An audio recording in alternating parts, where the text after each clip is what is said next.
Now, how did you get involved with the Polaris program? Well, I worked for Jared, and Jared actually worked for me when I was still in the Air Force, and he had Draken International. And he came to me in 2021 and told me about the Polaris program and asked me to be part of it as a mission director for science and research. And I was an aerospace physiology major at the Air Force Academy. Wanted to go fly first, but always loved medicine, and so this was a natural fit, and I jumped at the opportunity when he asked me to be a part of this great, amazing mission. That's so cool to see how you guys connected the dots. I'm sure there was a lot of things that went into, the research portfolio that you guys put together. Can you explain how the scientific research portfolio all came together? Absolutely. Initially, when the mission was announced in February of 2022, we had some experiments that were ready to go, but we wanted to pack as much science and research into the 5 days that the crew will be up as humanly possible. So we did a call for research proposal and projects and worked very closely with SpaceX to gather the best and the most feasible that were out there. And we have a complement of 36 different experiments with 31 partner institutions from across the globe going up with the Polaris Dawn crew tonight.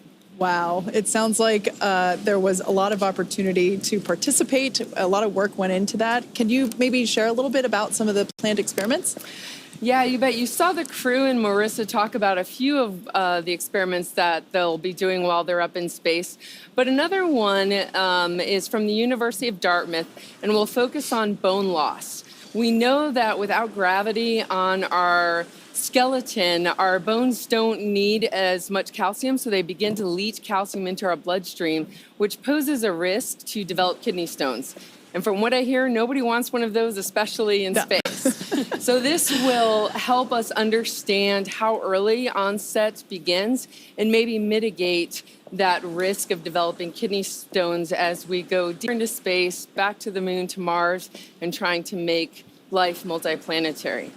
Another one focusing on bone health comes from the University of Calgary, and they're going to be trying to identify very early signs of bone loss and looking for any type of structural, physiological changes that occur in this relatively short 5-day mission so that we can once again begin to understand how early bone health and bone loss begins to take hold in an astronaut. Yeah, that sounds like very important research for spaceflight. And you talked about 36 different research experiments, but I really want to know, I'm going to put you on the spot, what is like the one or two experiments that's like very near and dear to you and the Polaris Dawn crew?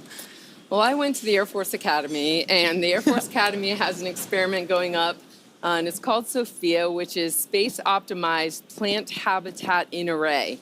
And it focuses on the growth response of plant physiology in microgravity as well as in different orbital environments and exposure to different and varying magnetic fields. And that will help us understand potentially root growth and crop production in space. And it's kind of funny because I hated botany at the Air Force Academy, but that's what's going on. Irony. Absolutely.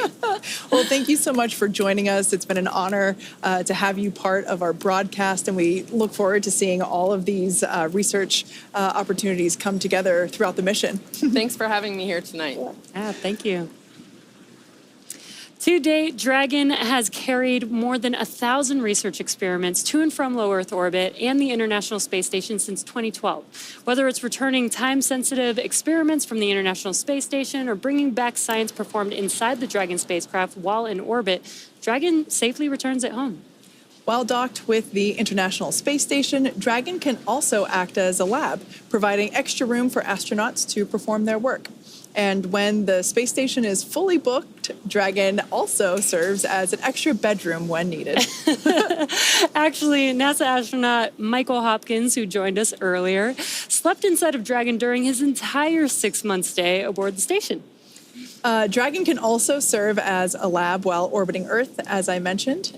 In fact, the Inspiration 4 mission in 2021, during that mission, the crew conducted research while traveling weightless at over 17,000 miles per hour. You can see a photo of the crew there on your screen while they were on orbit. And what you see there is also what the Polaris Dawn crew will be doing over the next 5 days in their mission.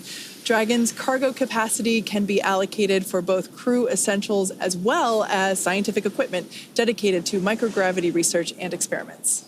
Yes, in fact, SpaceX is currently accepting proposals for research studies and experiments to fly on Dragon. This could be research to understand mental and physical impacts while on SpaceX, orbit. We will be cycling the orbit tank isolation valves to equalize low flow pressure.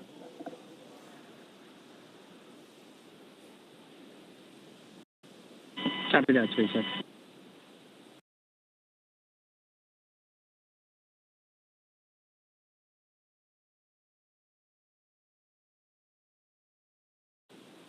Just heard some comms from the core to the crew, letting them know that they will be cycling some air to equalize inside of the cabin.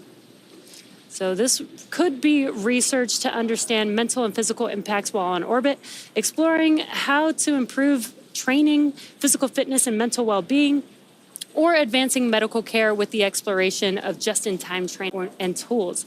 Now, the selected research study groups will have access to SpaceX's crewed Dragon missions, opening up opportunities for researchers that Research program, visit spacex.com/human spaceflight/research. Now, as we mentioned at the start of the show, there are a number of firsts that are going to occur on this mission. The first commercial spacewalk and possibly reaching the highest Earth orbit ever flown for a crewed spacecraft, which will break the altitude record on board. All of this will be responsible for establishing and maintaining a laser communications link with Starlink satellites, which will be in orbit about 200 kilometers below Dragon. Using this hardware, Dragon will attempt to talk to Starlink the same way Starlink satellites talk between themselves, with lasers.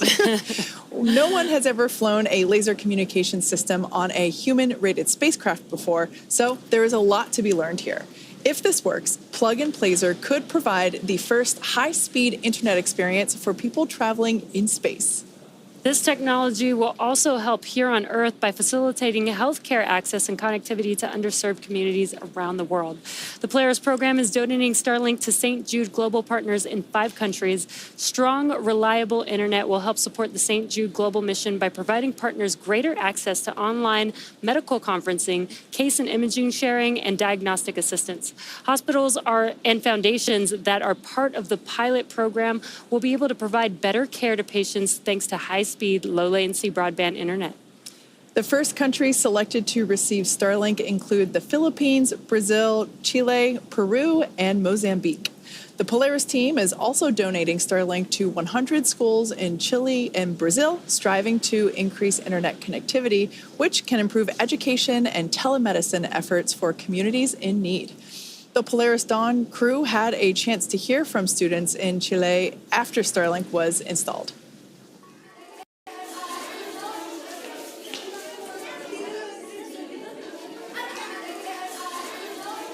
¿Por qué los hombres van al espacio? It's so important to go to space because there is so much of it and we know so little about it. How many of you would like to be an astronaut someday? There we go.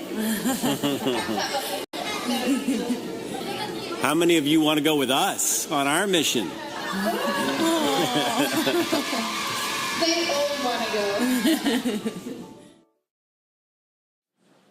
Starlink is also enabling the rapid development of SpaceX's Starship vehicle, which just completed its 4th flight test in June. Starlink on Starship once again enabled real-time telemetry and live high-definition video throughout every phase of entry, with external cameras providing views all the way to the flight's conclusion. Down at Starbase, Texas, we're continuing to build, test, and fly the world's most powerful launch vehicle ever developed. SpaceX's ultimate goal is to make life multiplanetary, and Starship is the vehicle that will get us there. Starship is a fully reusable transportation system designed to carry a massive amount of cargo and large numbers of people to Earth orbit, the Moon, Mars, and beyond. Starship will be capable of carrying up to 200 metric tons to orbit and up to 100 passengers.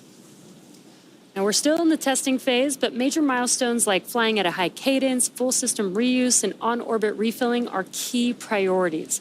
We're also building a second Starbase launch tower to further increase Starship's flight opportunities. This will also allow for continuous upgrades to the towers while continuing to launch. Also in testing, our engineers are proving out all systems necessary to make a trip to the moon possible, such as propulsion, life support, and even the elevator that will take the crew and cargo from the Starship hatch opening down to the lunar surface. In partnership with NASA, Starship will put the first Artemis astronauts on the moon. SpaceX for a weather update. Go, SpaceX. Dragon, we are tracking some rain near the pad and still monitoring the cumulus cloud condition from earlier. We're going to be taking the weather decision down to T-minus 50 minutes, and in the meantime, evaluating system readiness for LES arm. With that, we're going to have you start section 5 of 4.100 and report when you are go for launch. All right, copy that, SpaceX. For weather, you're tracking rain, and you're going to take this down to a T-minus 15-minute mark while you evaluate for LES arming. We are go to step into section 5 for LES arming preparation. That's a good read back, Dragon.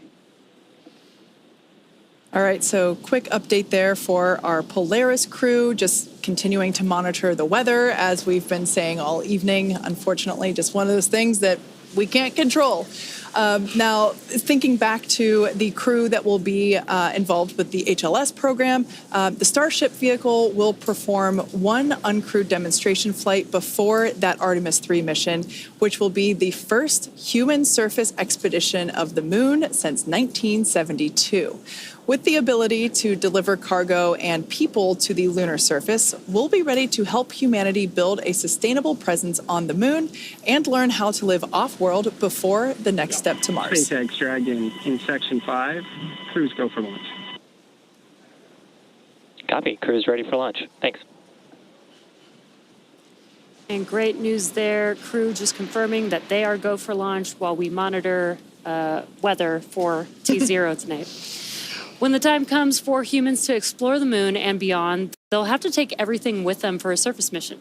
Building bases or even cities will require huge amounts of cargo and eventually crew, and that's where Starship comes in.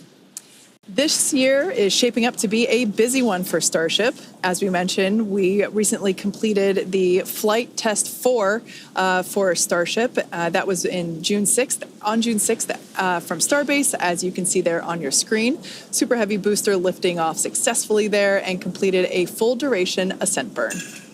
Starship executed another successful hot stage separation, powering down all but 3 of Super Heavy's Raptor engines and successfully igniting the 6 second stage Raptor engines before separating the vehicles.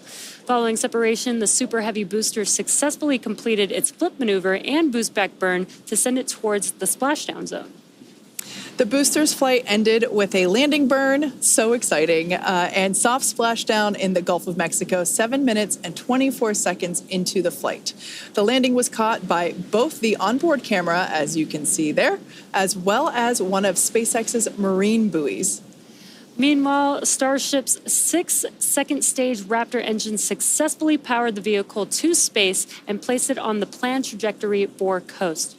Starship made a control entry, successfully making it through the phases of peak heating and maximum aerodynamic pressure, demonstrating the ability to control the vehicle using its flaps while descending through the atmosphere at hypersonic speeds.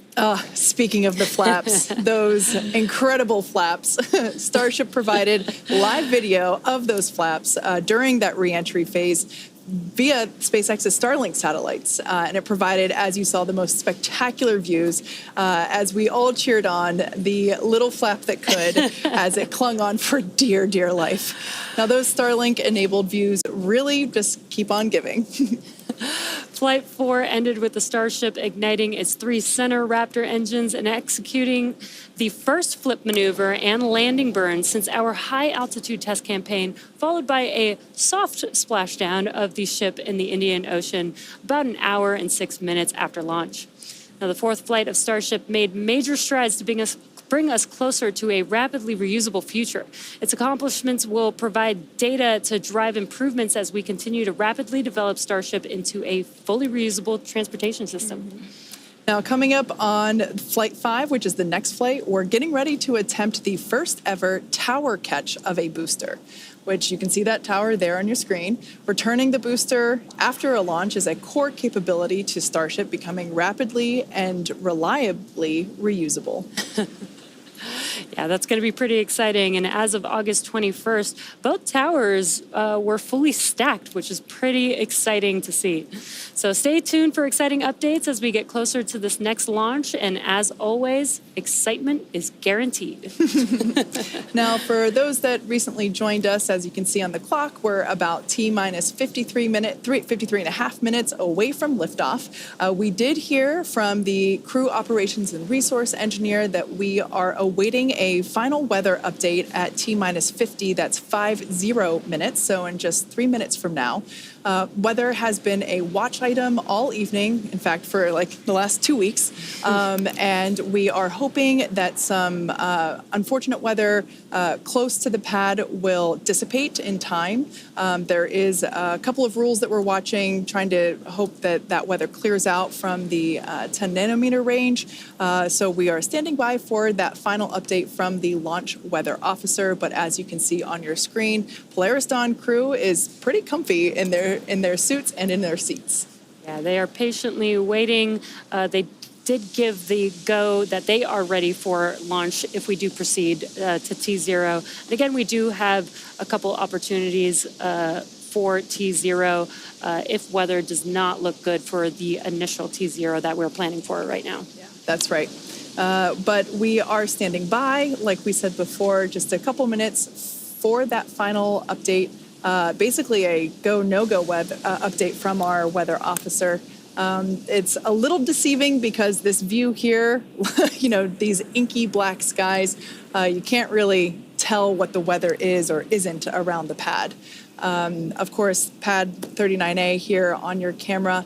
And if I were Jared in the capsule, right, hearing that, you're in the capsule, you've done a successful suit leak check, you've done a successful side hatch leak check and closure, and he has flown in this capsule once before. This is Dragon Resilience. This is, of course, the capsule that took the Inspiration 4 mission on its, couple-day mission around planet Earth. And, if I were Jared, I would be really impatient at this point and just like... Yeah, we're listening in right now. The launch team is talking to the launch weather officer. They're trying to look in the crystal ball and figure out, do we think things may clear up in 51 minutes enough, keep the clouds, everything away more than 10 nautical miles from the pad? Or should we go to the second T0, which is at 9 hours, 23 minutes universal time, just under 100-minute delay if we have to wait? They're asking the LWO questions. We have the propellant load and launch go-no-go poll coming up at 50 minutes, or at 45 minutes. So everything's coming together right now. So we're going to listen in just a little bit more and see whether or not we roll the dice and proceed to 0, hoping that the little cells that are popping up dissipate in 20 to 30 minutes and give us a clear launch to space, or if we decide we're going to delay a bit.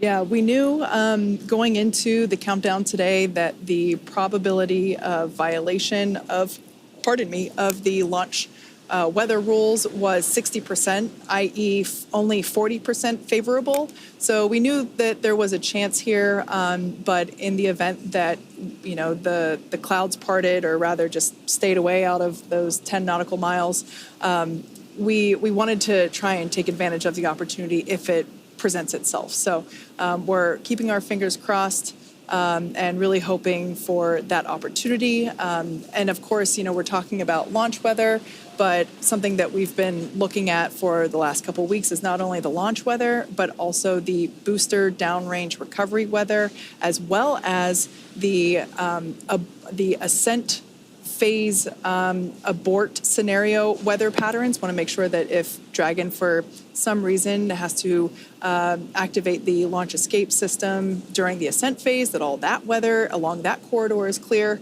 And the weather 5 days from now to make sure that there is a viable path for safe crew return when their mission is done. So it's a lot going on. Yeah, there's a lot to look out for. And again, we are trying to make this call prior to propellant loading starting on the vehicles. That will be important for us to be able to hold if we decide to go to the additional T0 opportunities that we have. We'd like to make that call before we start loading propellant. Exactly. So we're now under T-minus 48 minutes. We are standing by for the final update from the launch weather officer. We're hoping that we get the okay to proceed into propellant load. This is such a great view. It reminds me of Tron, really. This view with the crew access arm illuminated from the launches, but there is something even more futuristic about the nighttime launches. Operators proceed with 18.85, propellant load, go, no go, pull. And just a quick note, launch director telling the team to proceed with the go, no go pull. Corps going to talk to crew now.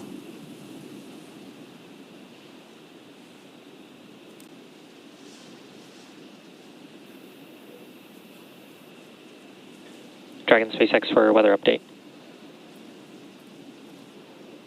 Go SpaceX. Dragon, we're still watching weather. It seems that the T01 opportunity is going to have the best chance of getting us to a launch today. So we're going to be pressing into the propellant load. Go, no go, pull.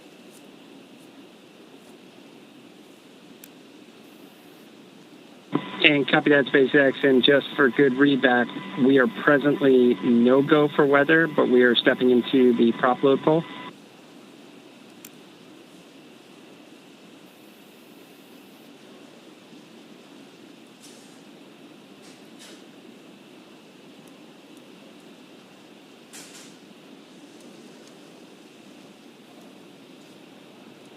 And stand by, Dragon. We're just confirming.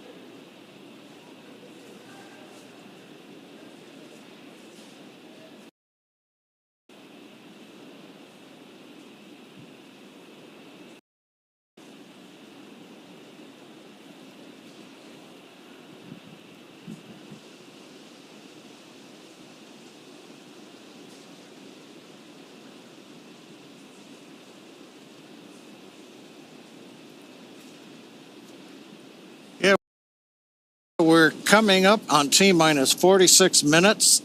They've made a determination to continue on, betting that the weather will be go in 46 minutes from now. We heard Corps bring it up with the crew briefly. We're waiting now for the directions from the launch director to the launch team for the readiness for propellant load and launch pull. Currently, they are continuing to talk with the launch weather officer, but it looks like if you look at the upcoming T0 or the next one in about 100 minutes, it's about an equal opportunity. So we're going to move into propellant load, it appears. Now, right now, the launch director should be polling electronically. For awareness, we got one more radar scan. We're evaluating this radar scan. 7 members. We'll get back here. Copy that, SpaceX. We're standing by.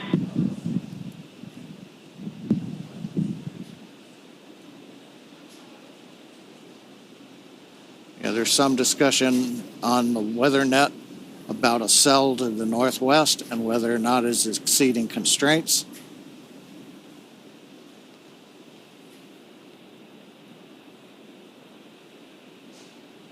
Electronic poll has been completed. If we do continue with the countdown. Dragon SpaceX, we're getting meteorological input that we should waive this attempt given the last radar scan. So we're going to pause the clock here and move to our second T0.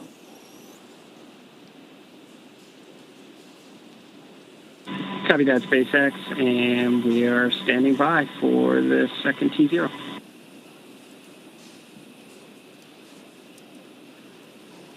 Okay, we're T-minus 44 minutes and 30 seconds, and we have paused the clock for the moment. The We got clock is a paused. last-minute update. One cell right at around the 10 nautical mile border had popped up on the radar returns. We have to get all the weather clear within 10 nautical miles of the launch pad in order to be able to launch Falcon 9 with the crew on the Dragon. And launch The control weather LD was on countdown iffy. one. If it would Please clear set the in T-spot time to for the original T0. 092349 UTC.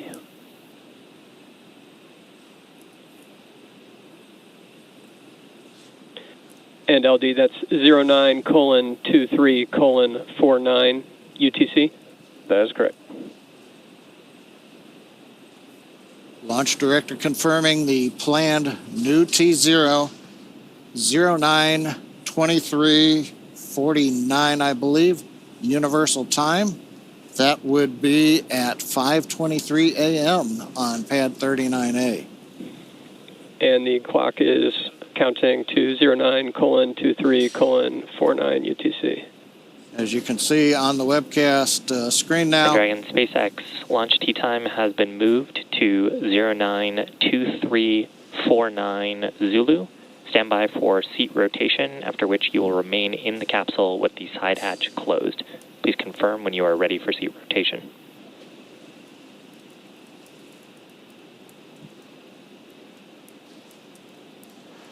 Copy that, SpaceX. New T0 092349, and we'll get back to you on that seat rotation.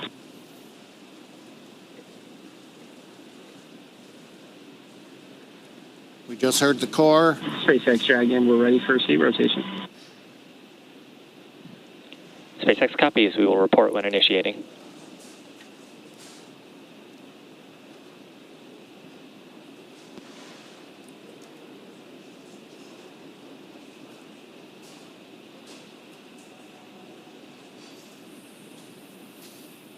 Okay, it sounds like we are now in the middle of seat rotation. With the delay, you see on the screen, we're T-minus 2 hours, 27 minutes. There's a view inside the capsule. They're working on their tablets, getting their updated clock.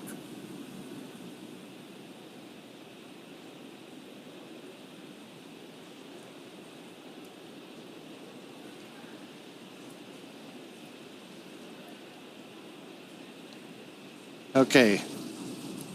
Updating for those who are watching right now. We got down Dragon, to SpaceX just is initiating seat rotation. a lot going on here. Seat rotation being initiated. We ought to see that on our screen coming up. And seat movement begins.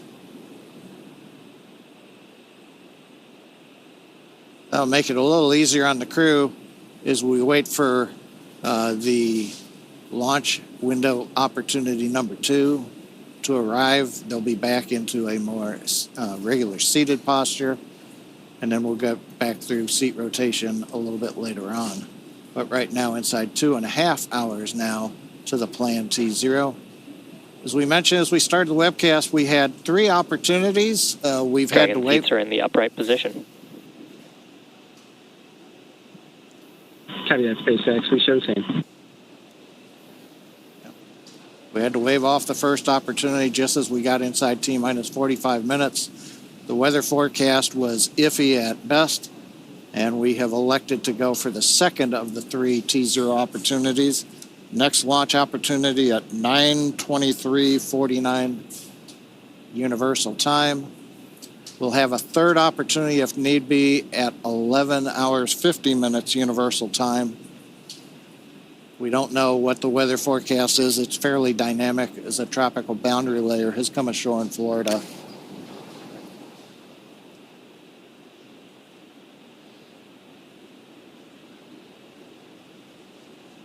Now, just before we had the hold, the launch chief engineer had pulled both the Dragon and Falcon 9 teams, verifying that if we were to hold at this point in the count, just at T-minus 45 minutes before we began propellant load, that both the Dragon and the Falcon teams were in a good position to hold the clock and then recycle back to the T-minus 2 hours and 25 minutes that you see on the screen now. So we had not taken any irreversible steps. In fact, as you just saw, the crew rotation back to a vertical position, give them a little more comfort. They will remain inside the Dragon capsule as we continue to count down. Everything is good for Dragon, as well as for the Falcon 9 team. We had not begun loading propellant into the Falcon 9, and so we were able to hold the clock and wait till we get closer, and then we can resume the final checks and the propellant load of Falcon 9. Hopefully, fingers crossed, for a launch coming up in 2 hours and 24 minutes.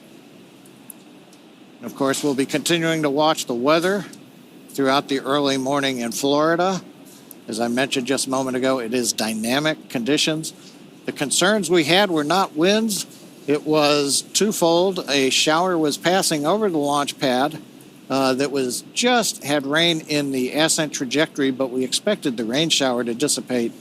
The bigger problem is there are frontal boundaries north and south of the launch site, and we were then seeing cells popping up, and that made us a little concerned that they may still be around at T0, and we would then have had to scrub for the day. So the good news is we are still counting down for launch. We're going to wait 2 hours and change and see how things go. And with that, Kate, Atticus, Jesse, we got close. So close. But we're still here with another chance. Yeah, but we're not out of the fight yet. Obviously, we would have preferred for weather to cooperate, but the safety of the crew is the top priority. So we're unfortunately going to have to wait around just a little bit longer. SpaceX Dragon for T0 clock. Go, Dragon. Yeah, SpaceX, just wondering when we should expect a reset on our T0 clock.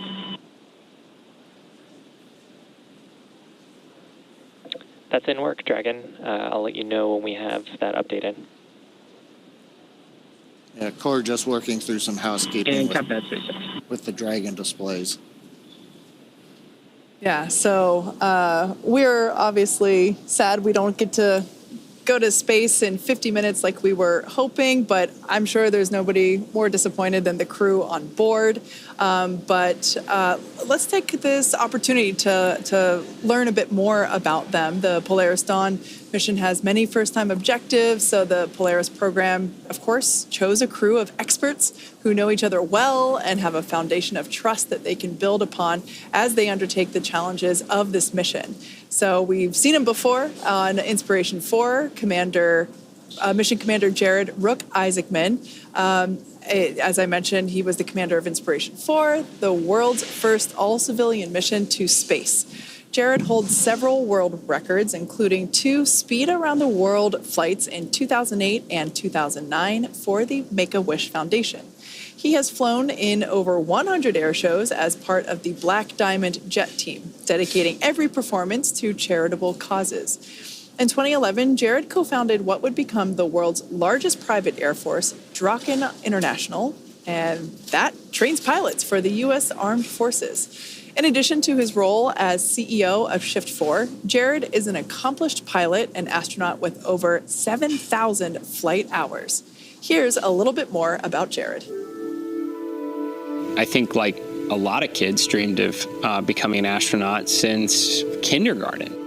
I still remember checking out just big color picture books of the early days of the space shuttle. I remember talking to my kindergarten teacher, telling her that someday I was going to go to space. And I still remember she said to me that she'll be watching in her rocking chair. And then I think you just build on it with just awesome movies like, The Right Stuff and Top Gun, the original, and Space Camp, the movie, for sure. All you had to do was go to space camp and a robot would accidentally send you into space. If you are thinking about or dreaming about being an astronaut someday, it is totally possible. You do not have to be one of the lucky few struck by lightning. Organizations like SpaceX and others in commercial space are making it possible where hundreds, thousands, tens of thousands of people are going to go to space someday. And you don't have to be a test pilot. You know, you could be a doctor, you know, a nurse, someone in the healthcare field, someone building the software that runs on the spaceship. And it's just so many possibilities for a future that's going to have, you know, tens of thousands, maybe hundreds of thousands of people in space in the not too distant future. It's just so awesome to think about.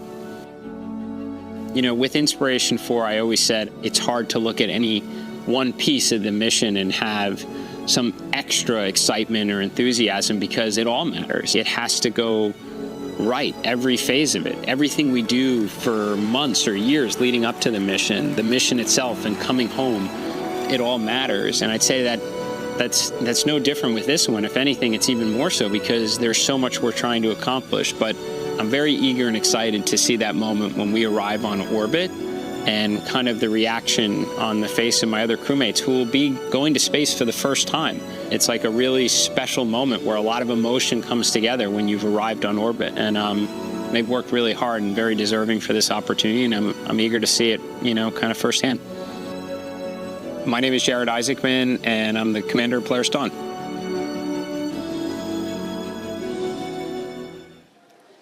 Mission pilot Scott Poteet served as the mission director of Inspiration 4, and he goes by his call sign, Kid. A retired U.S. Air Force Lieutenant Colonel, Kid served for 20 years in roles that included commander of the 64th Aggressor Squadron, Thunderbird No. 4 demonstration pilot, U.S. Air Force Weapons School graduate, operational test and evaluation pilot, and flight examiner. Kid is a command pilot with over 3,200 flying hours and has logged over 400 hours of combat time.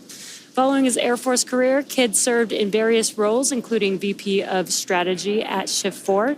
Let's hear from our mission pilot himself, Scott Kid Poteet.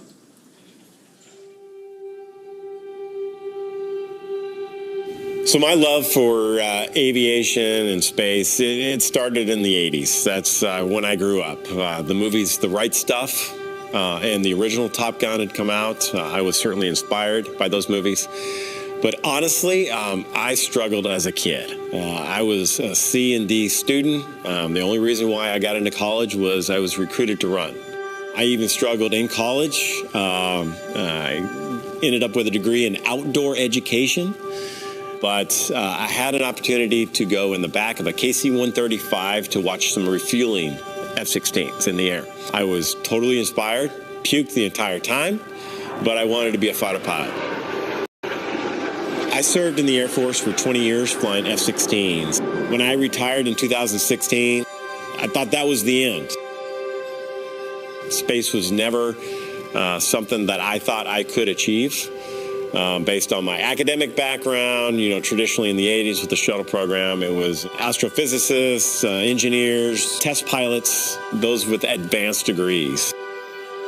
There are moments where you were like, oh my gosh, this is real, this is happening. And it brings me back to my Air Force and fighter pilot experience in combat. Compartmentalizing what's going on, being very acute to every little detail. Throughout this entire training process, we have these aha moments. And when I have these aha moments, I think about what it's going to be like when it is liftoff. And I think I will be in that very intense moment of being aware of all the details around me, all the senses, watching all the parameters of the rocket, staying very focused on the mission. You know, I'm not nervous. I'm intensely excited for this moment. I'm a fighter pilot, so I enjoy the thrills of thrust and the acceleration that we're going to experience going from 0 miles an hour up to 17,500 miles an hour in a very short few minutes. Anything is possible. I never dreamed I would be in the seat. There are plenty smarter, more intelligent individuals that should be in the seat, but I've been blessed to have this opportunity. I'm going to take advantage of it. My name is Scott Kid Poteet. I'm the mission pilot for Polaris Dawn.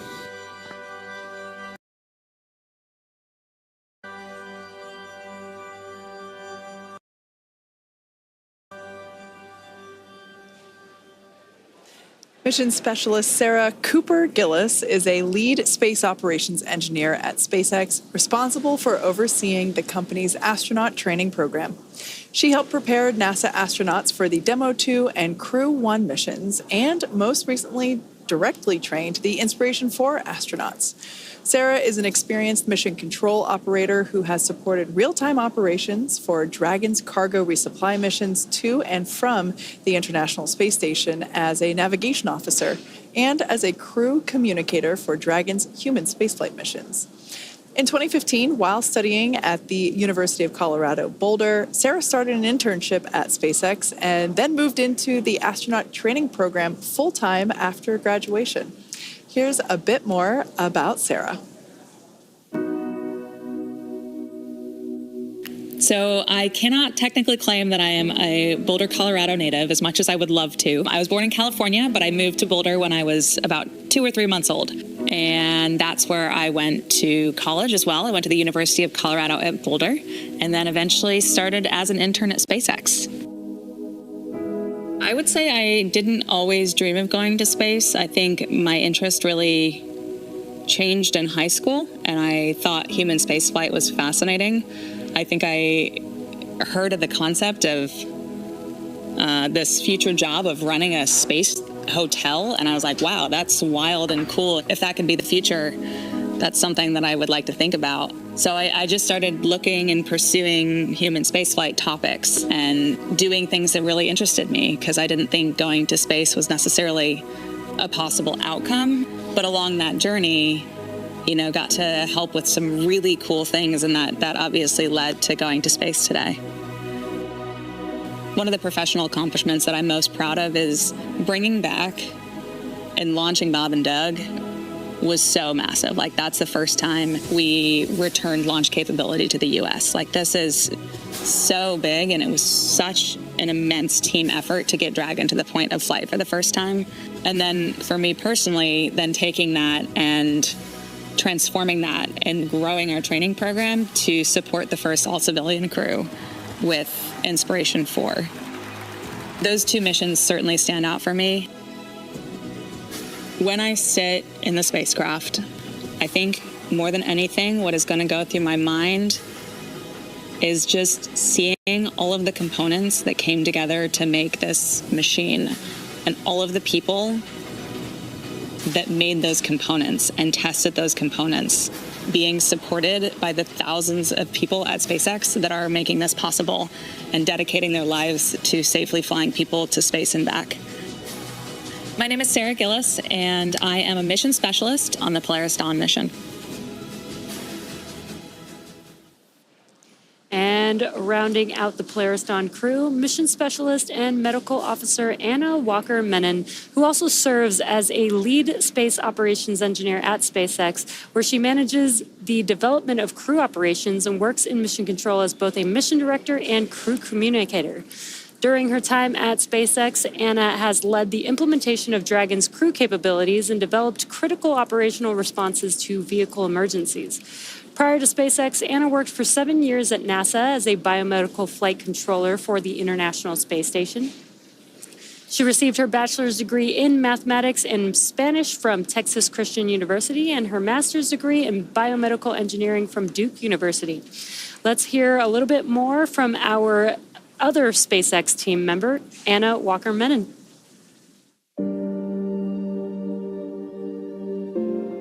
I did always dream of going to space. I think I was captivated by the beauty of our universe and the perspective and learning you can gain from that vantage point.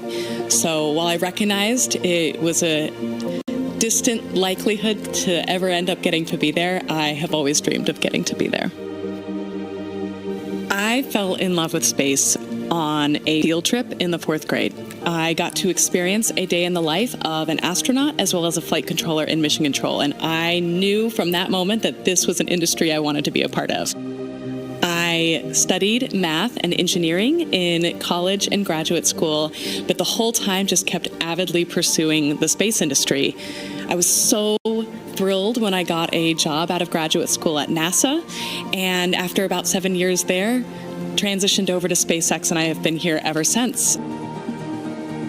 On launch day, I think I will have a lot of things on my mind. I think one piece will be intense focus, remembering all of the work and the learning that we have gone through, thanks to SpaceX, to execute every piece of this mission to the best of our abilities. I will also be thinking about the massive team that it took to get to this moment, and probably honestly feeling a lot of gratitude. And then thirdly, I think I will be trying to memorize the moment. I think it's going to fly by, and I think I will try really hard to memorize the sounds, the feelings, the thoughts, the experiences in the rooms around me, so that I can freeze it in my mind and someday look back and recall what it felt like to be there. My name is Anna Menon, and I am one of the mission specialists as well as a medical officer on the Polaris Dawn mission. Well, Anna certainly got her wish in terms of having an opportunity to freeze the moment as we had to push off of our initial T0 due to weather conditions. But in those packages, you got some glimpses into the training that the Polaris Dawn crew had to undergo. They not only went through the same SpaceX training as our NASA astronauts, but they also had to train to perform an EVA, or an extravehicular activity, or spacewalk, as it's better known as. For basic SpaceX training, they were trained on everything from orbital mechanics to how to live in microgravity. They also ran through numerous simulations of what the full mission will look like while seated inside our Dragon training spacecraft. Yeah, and in addition to ensuring they are familiar with SpaceX's Falcon 9 rocket and Dragon spacecraft, the crew went through an extensive training regimen to build their physical endurance and mental toughness, ensuring they are well-rounded and prepared for spaceflight, and especially for the first ever commercial spacewalk. From scuba diving to skydiving, we had an opportunity to talk to the crew about some of the rigorous training that they went through, and here's what they had to say. The bulk of the training has been rightfully focused on the EVA, or the spacewalks. In a development program, you don't know what you need to train to. Like, how can we run pressurized operations, simulate microgravity, but also have like a simulator that's powered, with hatches to get in and out of, so we don't have to submerge that in a pool. We looked at a suspension system solution where we can set up a physics model that allows you to pressurize the suit, put on a harness, and then a hoist will lift a suited crew member up. And you can basically use one finger and you press down and your whole body will move up, just like in space. It allowed us to really put into practice the different piece-by-piece steps that are necessary to complete this operation safely. One aspect of our training has been scuba diving. The buoyancy allows us to kind of experience a different environment. The lack of communication is a challenge associated with scuba diving. You rely on alternate forms of communication. You'll use different hand signals to communicate, like I'm okay, you're okay. So I would say scuba diving has a ton of great training lessons that are directly applicable to our spacewalk.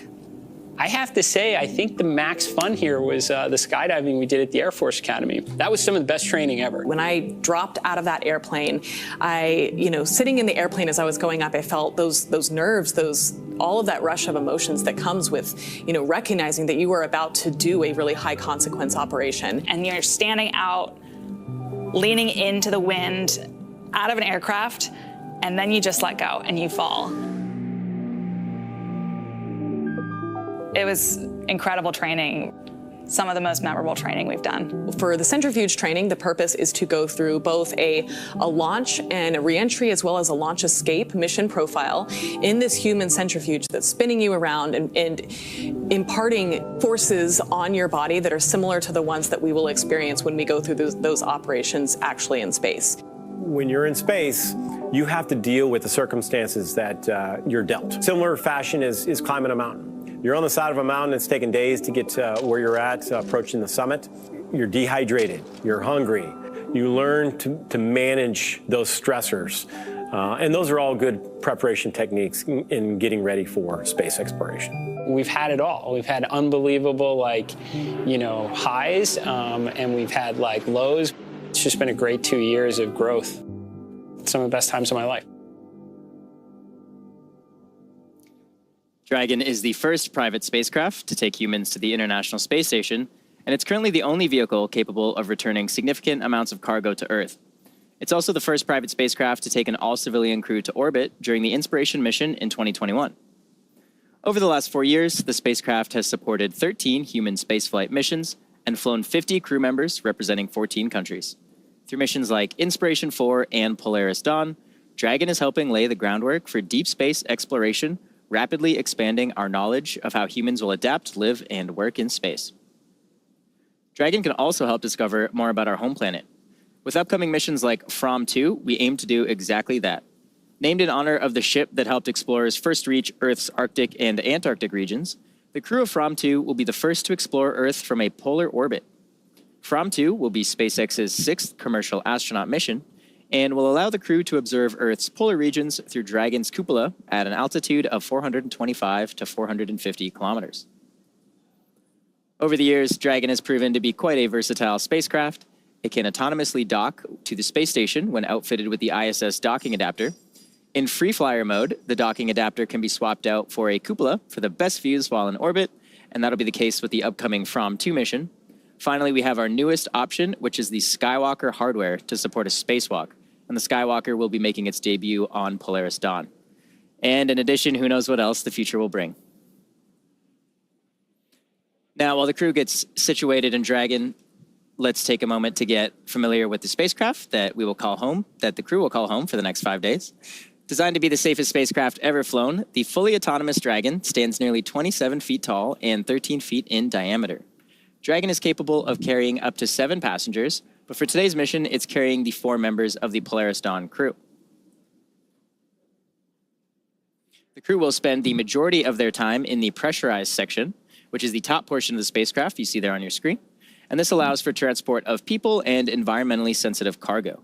Dragon's trunk, which sits just below the pressurized section, not only carries unpressurized cargo, but also supports the spacecraft during ascent, and it remains attached to Dragon until shortly before re-entry into Earth's atmosphere. And as you can see there, half of the trunk is covered in solar panels on the left side, and that's to provide power to Dragon during flight. The spacecraft is also equipped with 16 Draco thrusters, which are used to orient the spacecraft during the mission.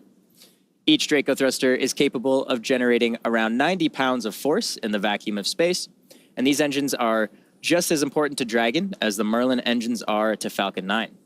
In addition to these 16 Draco thrusters, there are 8 Super Dracos, and these power the spacecraft's launch escape system.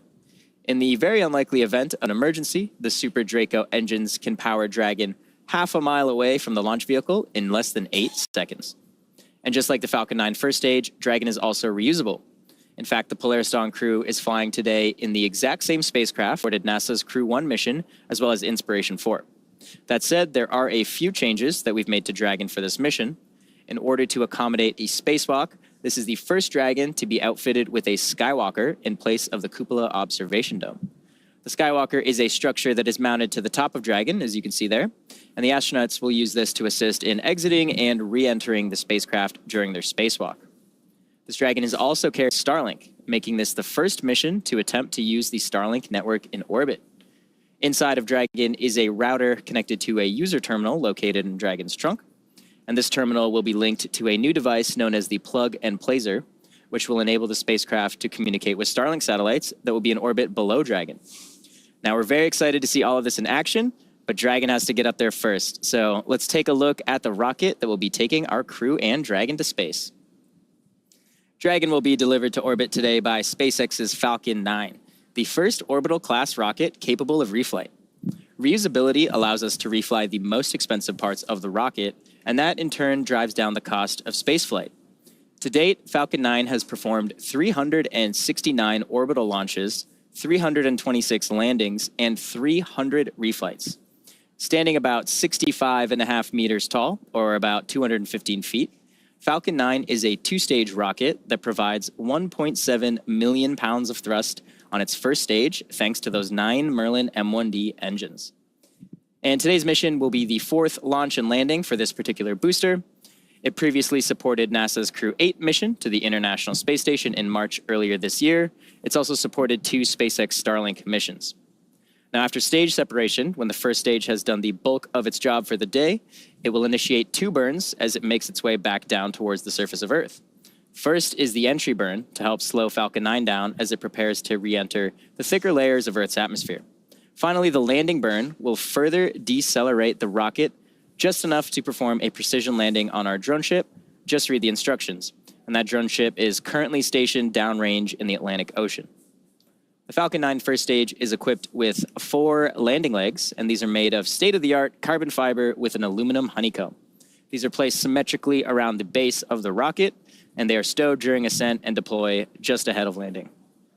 Now, moving up the rocket, a Falcon 9 second stage engine ignites a few seconds after stage separation, and this engine can be restarted multiple times to place multiple payloads into different orbits. The second stage is powered by one single Merlin vacuum, or MVAC engine, and this engine is capable of more than 220,000 pounds of thrust. The MVAC features a significantly larger expansion nozzle to maximize the engine's efficiency in the vacuum of space. And at full power, the Merlin vacuum engine operates with the greatest efficiency ever for an American-made hydrocarbon rocket engine. And of course, let's not forget about the unsung inner stage, a composite structure that connects the first and second stages. It also houses the pneumatic pushers that allow the first and second stages to separate during flight. Inside of the inner stage, or rather outside of the inner stage, is where you'll find Falcon 9's 4 hypersonic grid fins, and these are at the base of the inner stage. They help orient the rocket during re-entry. Here in Hawthorne, you can actually have lunch in the cafe while watching the inner stages being made just across the aisle. Looks like we're just at about T-minus 2 hours or so. So while we continue to count down, how are things going, John? Well, Atticus, things are about where we left it before. Inside T-minus 2 hours, you can see with the live shot there of the pad deck, looking at the 2 elevators we used a few hours ago to bring the crew up and the view up on top of the fixed service structure. We do have that light rain shower that we're talking about. Actually, right now, we would be at about T-minus 3 minutes, and the weather would be red. So the good news is when we made the decision to pause the countdown and go to the second T0, we avoided what would have been a scrub right now.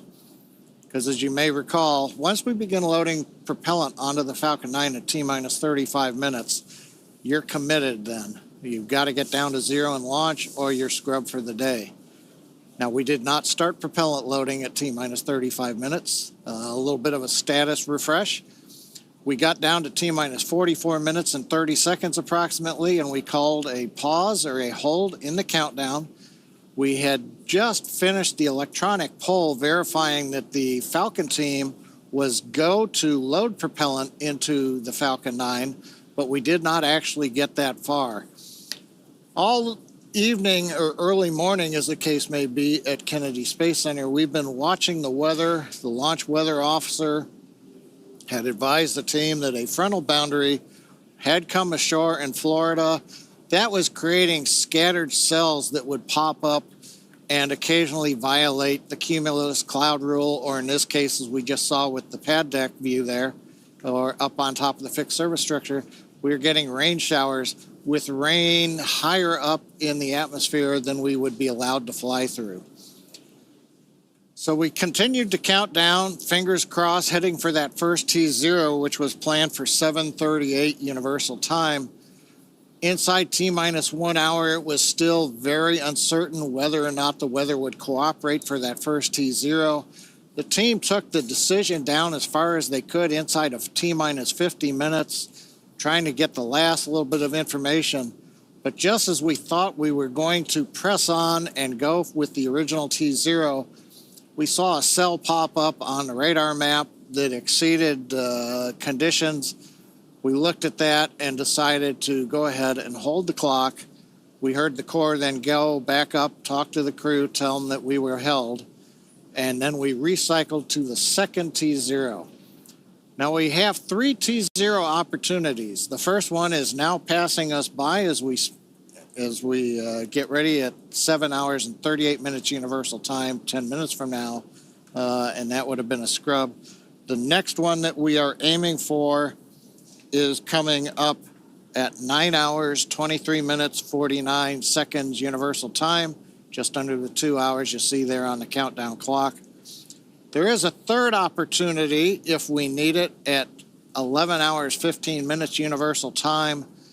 The problem we have is the weather is still uncertain enough that the team can't make a decision whether the second T0 or the third T0 is the best one. We're going to continue counting down, obviously, as you can see on the clock there. The scattered rain showers we see, those should clear out of the way. But we most recently had another no-go condition pop up. The surface electric field, essentially the measure of how the atmosphere is electrically charged, has violated criteria. We're going to continue to watch that. We think that one will clear. Primarily, we're continuing to worry about the cumulus clouds and the possibility of having to fly through rain on the way up the northeast coast of the United States as we head into the orbit at just over 51 degrees inclination. The Corps has talked to the crew on board Dragon. The mission director for Dragon, they have done their readiness polls. We've also checked with the SpaceX Falcon 9 team. They are go. Also, it appears that the next T0, there is no proximity warnings or concerns with any orbital satellites. Sometimes you have to move a launch window a minute or two if there might be a conjunction in space. Right now, it looks like we don't have any of those issues. The big question will be whether or not the weather is going to be go at the next T0. The other plan that we have is while we are in this hold for a little while, this is giving the Dragon and Falcon launch teams a chance to rotate people on and off console, take a few minutes break. It's been a long early morning for the team. Everybody continues to have support. So, we're ready to support anything that may come up, but we are giving the crew a chance to refresh. The next major event is we continue asking the launch weather officer, what's the forecast look like? What's the forecast look like? The next big one coming up will be at T-minus 1 hour and 30 minutes, just over 22 minutes from now. That's when Dragon is going to rotate the seats back into the launch position. The crew right now is sitting upright inside the Dragon that you can see there. The crew access arm, and there's a view of the crew in their upright posture, and then we'll rotate to horizontal into the launch position to get ready. That'll be a little later in the count than we had done it the first time around, but that's fine. The hatch is closed, leak checks, everything is copacetic in Dragon. So they'll get ready in an hour and a half and go back into the launch position in their seats. We'll continue to bring it down. We'll get inside T-minus 1 hour where we'll do another evaluation on what the launch looks like. And then fingers crossed we'll be able to press past T-minus 45 minutes and get into the prop load at T-minus 35 minutes. Everything continues to look good. One reminder, the only people on the pad right now are the Dragon crew themselves, the 4 people inside the Dragon. You can see that crew access arm. The seals have been deflated. They're retracted. All of the handholds are out of the way. Everything's been cleared. The only thing really waiting for everybody is ideally we get inside 45 minutes so we can retract the arm. So nobody's going back out to the pad right now. All the vehicles are cleared off. So we're going to just continue to give you status updates as we go along. But, Kate, yeah, hopefully the second T0 is the winner. The first one turns out the weather is red right now, and we wouldn't have been able to go. Yep. Well, you know what? It's been a good rehearsal so far. And realistically speaking, while the Polaris Dawn crew, I'm sure, would be delighted to be closer to, wait, how long have we been holding now? Would they be in space now? I'm not sure. My brain is a little mushy at this point. But the point is that they would still be in the Dragon capsule right now, regardless, in their seats, most likely. So they're not really doing anything significantly different physically anyway. Now, we did, as you heard John say, we did rotate the seats a bit so that they could kind of like stretch out a little bit more to be a little bit more comfortable. So I'm guessing there's probably some like charades happening or other games involving like hand signs and so whatever they can do while still strapped into their seats. Exactly. Right? Yep. Yeah, oh, look, there they are. There you can see them on their tablets. All four of them on their tablets. I wonder if we've equipped those tablets with any games. I hope so. I mean, they'd have a lot more mobility in these EVA suits to be able to play some more games in these suits versus the IVA suits. So. Yeah, that is definitely true. Gorgeous shot there of 39A. Like we mentioned before, we are in a not quite a holding pattern because we're still progressing with the launch countdown, but we did have to reset the T0 clock due to weather, and we are fingers crossed that our second targeted T0 time will inside of Dragon. And so now during the EVA for the Polaris Dawn crew, they will be wearing our newly designed EVA spacesuits, which we see them wearing in the Dragon capsule. And there you can see the suit on your screen. Building a base on the moon and a city on Mars will require thousands of suits. So the development of this suit and the EVA that's going to be performed on this mission are important steps to a scalable design for spacesuits on future long-duration missions. So let's take a look at the making of the suits our crew will be wearing during the first ever commercial spacewalk. An EVA suit is an extravehicular activity suit, which is a spacesuit that can go outside of the spacecraft to do a spacewalk. We started with the IVA suit that we have, the intravehicular activity suit, as a kind of starting point and looked at it and said, what would we have to change about this to be able to support a spacewalk? So the first is mobility. The crew will have to do a lot of moving around inside of Dragon to get outside and do the spacewalk. We had to add in new joints and new features in the suit to allow them enhanced mobility while the suit's pressurized. When a crew member is pressurized in the suit, the soft portions of the suit become rigid. They need actual flexure and rotational joints to allow them to move around. It's kind of like a suit of armor made of fabric. We innovated in flexure joints to allow easy bending at the elbows and the knees, as well as a collapsible rotator joint that exists on the shoulder, which allows the suit to remain nearly fully soft, but when pressurized is a rotational bearing. The difference between the IVA and the EVA suit is that on the IVA suit, the zipper system location is in the inseam. But since we needed to have lots of mobility on our EVA suit, that was not the preferred choice. By moving the zipper system from the inseam to the waist, we mitigated risk of the stress of the zipper.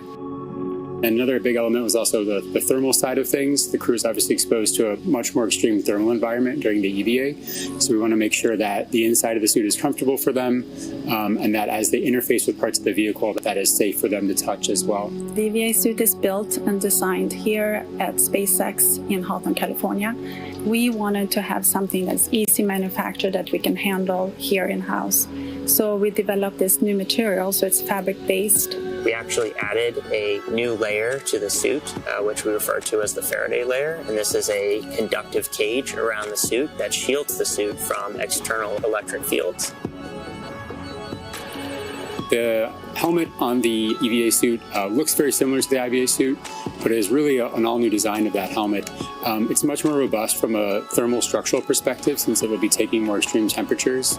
We are really excited to introduce this new single-pane visor helmet to the world of spacesuits. The EVA suit visor is made of polycarbonate and is coated with copper and ITO, or indium tenoxide. These two coatings together reflect the sun away from the crew, as well as reflecting infrared heat back to the crew when they are facing deep space.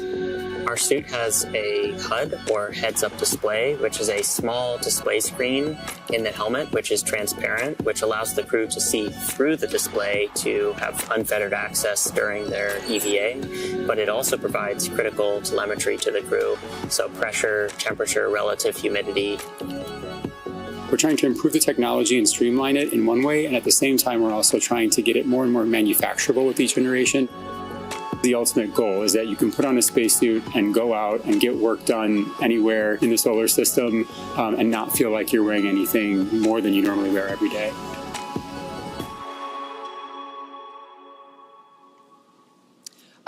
Love seeing how we have designed those suits from really the ground up. They look similar to the IVA suits, but there's so many enhancements and changes in order to make them suitable for an EVA, and we are definitely looking forward to seeing them in action in just a few days. But until then, let's take a look at how the actual EVA itself came together. Stands for extravehicular activity, and it's any sort of operation in space where the human is getting out of the spacecraft. So in the case of Polaris Dawn, we're going to be testing the mobility of the suit. We're going to see if the in-space operation matches the training we've done here in Hawthorne. There's really a lot of different things that can happen during an EVA, and this is the first step for Dragon and SpaceX. When I first started working at SpaceX, I never thought I'd be training a crew to do an EVA. It's brand new, it's so unique, we've never done anything like this before, and so we wanted to make sure we had the best possible training program for this mission. We want to see if we can train a spacewalk on Earth in a way that's representative of what it feels like in space. Even though only 2 people are going to be going outside during this first EVA, all 4 crew will be in EVA suits going down to vacuum. Dragon was always designed to vent to full vacuum, but we've never taken full Dragon capsule down to vacuum, and this will be the first time we do it in space. We actually put crew into a chamber at Johnson Space Center in Houston and had them live the exact profile that they will experience, and making sure that no one actually experienced decompression sickness. We have a couple new training assets for Polaris Dawn to train the EVA specifically. The suspension system that we have is situated on top of the platform of our capsule simulator. The lines drop through the hatch. They attach to a single crew member inside the capsule. We can lift them up and get them situated so that they can egress the capsule and perform their tasks at Skywalker, the mobility aid. The Skywalker, what's amazing to me is a lot of people are going to think it's a metallic structure just bolted to the top of Dragon, but a lot of development effort, testing went into the Skywalker. So we actually used similar technology as we have in the Super Draco chambers to apply a thermal barrier coating to the outside of the Skywalker. That is going to be a really, really amazing mobility aid on the front end of Dragon. We also developed a sideways simulator, so we flip the hatch on its side. In the event the hatch fails to close, they can manually close the hatch. We have them do that in a sideways suspension system, so gravity isn't helping them close or helping them open that hatch mechanism. It's new development for Dragon, it's new development for SpaceX and the industry as a whole. So this is a great example of where Polaris Dawn is forcing the team to innovate in a way that adds safety and reliability to every Dragon mission going forward.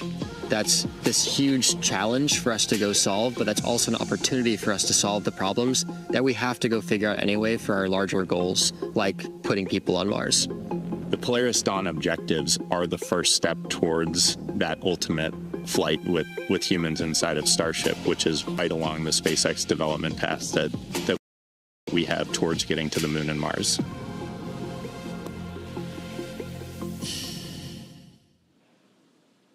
It is so exciting to see not only development of the EVA suit, but the EVA operations as well, and how so much has specialized for this mission with the goal of having the ability to open that top hatch and have Jared and then Sarah go out and test the mobility of the suit and the functionality. And to me, it's just so cool to be able to see the design and the planning that went into all of that to make what is about to happen. Yeah, what I think is super cool is that historically, they've done training, and the crew has done, scuba diving, but typically training has been done in a swimming pool in their suits, right? But as we just saw, the training team got very creative and found different ways to not have to submerge, each crew member in their suits into water and have to deal with that, but like be able to do this simulation training in a different way that made it a lot easier to maybe repeat the training and, keep the suits clean and be able to manage that, which I think is so cool. Yeah, I think we really just kind of innovate across the board, right? Just every aspect of the mission, from the hardware to the training itself to just our processes. So it's really great to see all of that. One thing that actually really stuck out to me is the mention of how these suits will sort of be used in the far future. I love how we always keep just the big picture in mind. The goal of SpaceX, make humans an interplanetary species, get to the moon, get to Mars, get beyond. And so we really incorporate that into all of these sort of stepping stone missions, right? Like we're pushing the boundaries. We're doing this first EVA. We're developing these suits, but maybe in a few years, who knows? We're going to be having thousands of people in these suits doing work all over the place on the moon, on Mars. It's just so inspiring and incredible to sort of be a part of that story and get to hear about some of that from the crew. Yeah, and these suits, they look cool, but they're super functional. And thinking about what the future suits, the functionality that those suits will carry is like, I think that's a good point of just like the far future, what will that look like is very, very cool. Well, you talk about the far future, and it may be because it's going on 1 a.m. here, and we've got another hour and a half. But in the near future, my question is, Halloween's coming up in the United States. Anybody want to make a mock-up suit and go around trick-or-treat? Maybe your kids, It's like, hey, do you want to dress up in an EVA suit? We're going to see a lot of those this year, huh? Yeah, the different style suits for the costume. You don't have to just stick with the white and the gray. You could use some colors. A little bit like on Apollo lunar suits, where they would use different colored stripes to distinguish the commander, because in the photos, you're always going, who are we looking at? That's so-and-so and that's so-and-so. Yeah. I love that you guys were mentioning, the future and how we're trying to work towards that now. And they mentioned when they were making the spacesuit that they're thinking about the manufacturing. Obviously, I've been in manufacturing for almost my entire engineering career, so I love manufacturing. But I love that we think about that in the beginning stages of the design. I think that's so important because design for manufacturability will make things a lot easier if you start with that versus, designing something that may be functional but is really hard to manufacture and having to go back and make those updates and changes. So I think that's so cool that the spacesuit team really, really focused on that with this suit. Yeah. It's been so incredible to see the progression from the IVA suit to the early versions of the EVA suit to the suit that we see there on your screen. My personal favorite element is not shield, the visor. There we go. That's the word. And the views that we will see of Jared and Sarah as they emerge from the top hatch. It's going to be incredible, and just the fact that just the visor itself, not only does it look cool, but it insulates them on the inside and the outside, depending, if they're looking toward the sun or away from it. It helps to keep them cool or warm, respectively. I think that's just, it looks awesome, but it has an important functionality to it as well. Yeah. Kate, you mentioned the moment that Jared and Sarah are going to exit the capsule. And we heard a little bit about that experience from Mike on his multiple EVAs and a little bit about the overview effect. I think, traditionally, the public hasn't really had, a live view into these events. So it's truly a very unique, very historical and special event that we're also going to be live streaming for the public. We're going to see their first overview effect. We're going to see them have that experience and kind of get to be along for the ride with them. So pretty exciting. That is so cool. We will have our own overview effect. That's an excellent point. Yeah, there's a camera inside of their helmet, so we'll actually get their personal perspective of that, at least for Jared and Sarah, exiting the vehicles, but also we'll get to see Anna and kids, point of view from their camera too. There's also a camera located on the Skywalker structure, so we'll also be able to see Earth/space with Jared/Sarah somewhere in that photo or video, which will be so cool. Another one I'm interested, we've heard, for example, the Inspiration 4 crew talk about their thoughts. Jared comes back. He flew the first time into relatively low Earth orbit. So he saw his overview effect, but the Earth that close kind of fills up right there, but he's going to look out through the windows.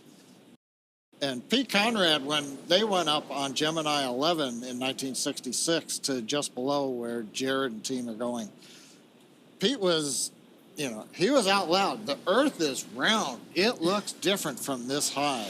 So it's like, okay, Jared, compare and contrast for everybody else who's stuck down here on Earth. What's it really like? Could you tell you are 1,400 kilometers up versus being, 250 kilometers or so the first time around on Inspiration 4?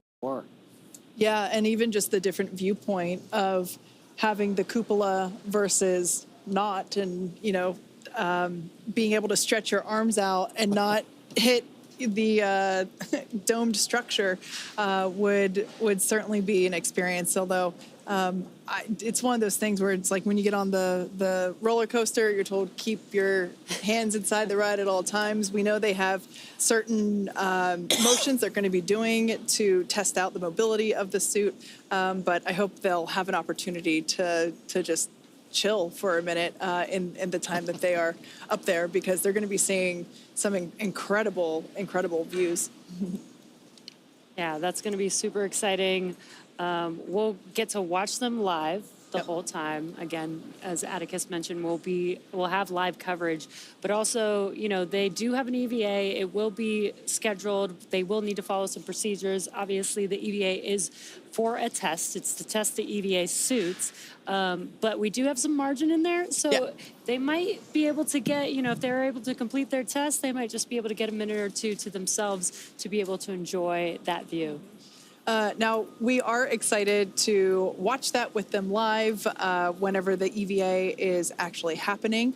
But for those of us who haven't experienced the overview effect personally, firsthand with our own eyes, here's a little bit more info on that phenomenon. The overview effect is that sensation or that feeling that you get when you see our whole world from the perspective of being outside of it. It ranges the whole spectrum from like how delicate the Earth may appear because, it's only this thin blue line that separates this habitable atmosphere of our home planet to, the vacuum of space. It's hard to comprehend what the impact is going to be when I first see Earth from space.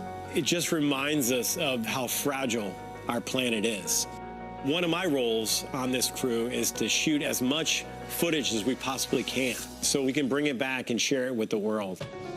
The big picture awareness that you gain from that sort of perspective when you were, journeying amongst the stars and see our entire planet as we know it there outside of your window, and kind of the philosophical and the many different emotions that it provokes inside of you when you see it that way. We have barely begun our journey to explore the worlds around us. And that hit me right when I saw the moon rise around Earth and saying, like, come on, it's been 50 years. We got to get back there, and we got to get to Mars, and we got to figure out how to get out of our own solar system and try and figure out what this is all about. There's so much incredible footage that crew members have taken from space and that you see from satellites. I think it's one of the things I'm looking forward to most on the mission is getting to see the Earth from that perspective. I can't wait to share what that experience is, but I guess I'll have to let you know once I get back. As you might imagine, the Polaris Dawn crew has spent a lot of time together through all of the training and preparation for this mission, and naturally that fostered some great camaraderie. So let's hear what the crew had to say about their team bonding. I have so many wonderful memories working with this crew. One of the memories that stands out to me is back at the beginning of our relationship formation, and that was when we were climbing Cotopaxi together. The highs and lows of that experience and the mental toughness required really helped break down barriers and create a platform to form a trust. I mean, you want to talk highs and lows, we were literally jumping out of airplanes. I think it just taught us an awful lot about each other, and moments of like unbelievable happiness and super lows where things weren't going to plan. In mountains, flying fighter jets. Honestly, I think it's just the mundane moments that we have together to gel as a crew and relying upon your crew, knowing when we need to ask for help.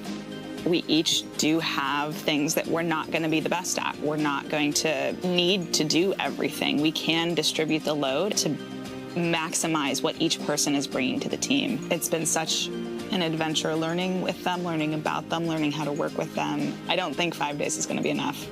It is awesome to think about getting to live and work with each other for 5 days in this capsule. Getting to be with them while floating in space, doing work to contribute to long-term endeavors of human spaceflight. I am just so thrilled and excited and look forward to it.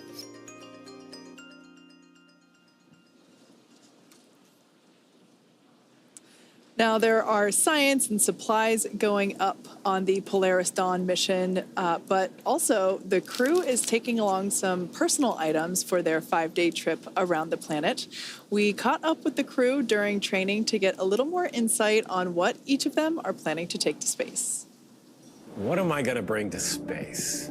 I've thought long and hard about this one. A book that I co-authored about a mama dragon that ends up training and flying to space.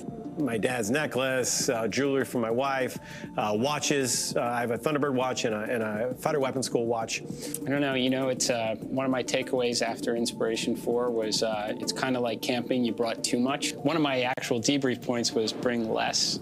When I got married to my husband, we went to the store and picked up a Cat in the Hat book. For our entire wedding, all of the ceremony was taped in this book, all of our vows were taped in the book, and then it got passed around and all the speeches got added to the book. And so it's just a very fun collection of very special memories captured in a very endearing Cat in the Hat book. I'm going to bring this big hunk of metal that will go higher than anyone has ever flown in Earth orbit. I'd love to be able to have some sort of a memorabilia for everyone who contributes to this, of which it's pretty hard because there's 10,000 plus SpaceXers. I guess I wish I could bring something for everyone who's made a difference in this program. I will, in particular, get to read this story from space to my kids here on Earth, as well as some of the brave kids of St. Jude Children's Research Hospital. And I think that connection moment while I'm up there floating in space is something I'm just really excited to have the opportunity to have. So as you can see here on your screen, the Polaris Dawn crew, the seats have rotated back into the launch position. So that is a good sign. Everyone remains comfortable, buckled into their seats. We're now just under an hour and a half until the next launch opportunity. And we are keeping our fingers crossed that the weather cooperates better this time than it did last time. So we saw a little bit there about what these 4 individuals are taking with them into space. I think Jared's advice was kind of interesting. Take less. I kind of agree with that. I personally would probably just take my wedding ring, some flower seeds to plant, and my favorite book. Speaking of which, we already mentioned it earlier, but it's just such a beautiful book. This is a book that Anna actually co-authored, and it is basically just like a story for her children, and she's taking a copy with her to space. And I'm going to order one for myself and very kindly ask her to sign it when she gets back. Yeah, that's pretty cool that Anna gets to bring something that she wrote and created onto the vehicle with her. But Atticus, what would you take? I don't know, maybe just some popcorn, some candy, some soft drinks, Some snacks. Yeah, some snacks. It's a long trip potentially. So. Would you save any for you to eat when you came back to Earth? Or Oh, that's a good idea. Yeah. Maybe share with my friends some space candy. There you go. Some Jesse, gifts. What about you? Oh, I would definitely have to bring a basketball. Of course. Basketball has made me who I am today, but what I really want to do is bring Space Jam to real life. That's my plan. Amazing. John, your basketball will be your zero-G indicator. That is genius, John. Or a Nerf ball. Yeah, Nerf basketball. There we go. Not for a mission with an EVA operation, though. Oh, yeah. John, what would you take? I'll be more of a sentimentalist. When I was in the Air Force, working Titan launch vehicles, not the ICBMs, but the above-ground launch vehicles, the Air Force only had one way to distinguish, and that was to give you a rocket badge that you would pin on to your uniform shirt. And so it said, yes, you're working launch vehicles. Well, I've had that since 1980 when I started working launch vehicles, and it's actually been to space and back on a Falcon 9 first stage. So I would take that well-worn and well-traveled badge, and I'd take it with me again, and away it would go. Yep. And then come back down. So it'd have 2 flights on it. Yeah. And it would be a rocket badge. It'd be pretty cool. I also thought of another one that you could do, your binder. The infamous webcast binder, just like I always have my my notebook. I think those would be 2 staples if we were to go. Yep. My brains. Who knows, maybe we'll do a webcast from space one day, right? We'll have some of our own employees up there, maybe broadcast live. You never know, right? That could be cool. Anna and Sarah are making the way for us to go up there. So that could be a thing. Yeah. We heard earlier that kid puked the whole time during his training. That would be me, 100%. I can barely ride in the back of an Uber. Oh, man. Yeah, it's a little bit more spicy than an Uber on the way up to space. It's okay. I will hold down the fort here while you guys go. It's only 4 Gs. Only 4 Gs. Yeah. Anyway, we are continuing to count down to the next launch opportunity for the Polaris Dawn crew. For those of you that have just recently joined us, all 4 of our crew members are inside that Dragon capsule there on your screen. They are the only ones left at the launch pad. The closeout crew have departed the pad, and we unfortunately had to reset the countdown clock just past, I think it was like T-minus 48 minutes. So unfortunately, there was a last-minute radar scan that showed basically non-conforming weather requirements, and so we had to stand down and basically reset for our next opportunity, which is coming up in just an hour and 22 minutes. So the crew has remained in the Dragon capsule. Folks here for mission control are cycling through, getting an opportunity to stretch their legs, get some refreshments or some food, and really get refocused as we come back into almost right where we left off. Yep, so as the clock continues to count, we're just at about T-minus 1 hour and 20 minutes. So far, everything with Falcon 9 and Dragon are being reported as healthy. But in the meantime, John, can we get a further status update? Well, thanks, Atticus. T-minus 1 hour and 22 minutes, as you're just saying. Everything is kind of in abeyance for the moment. We're waiting to get more information on weather. You can see a view of Dragon spacecraft on top of Falcon 9 at Launch Complex 39A on Kennedy Space Center. Lights are on in the crew access arm, but it doesn't mean anybody is in the arm. And you can see there on the screen the crew. We rotated their seats back into the launch position at T-minus 1 hour and 28 minutes, just about 7 minutes ago. Currently, we're slowly moving up on T-minus 1 hour where things start to pick up. Update. And here comes the weather update. Go, LB. All weather rules just cleared about 30 seconds ago, so we have a green range for weather rules, and we'll have our SpaceX meteorologist fill you in for the next 20. That's great to hear, and stay by. And Dragon, SpaceX Weather Officer here. We did violate a number of launch rules for that cumulus that popped up at that initial T0, so made a good call there from the whole team, SLD 45 and all. And we are tracking a much better POV for this next T0. The ELWO is tracking a 35% chance of violation, and if everything holds as it currently looks for another 20-30 minutes, we should be able to step that POV down. But overall, looking good for this next launch attempt. And copy that, Weather Officer. That's really great to know. 35% presently for POV and should be stepping down in the next 20 minutes or so. Good to hear.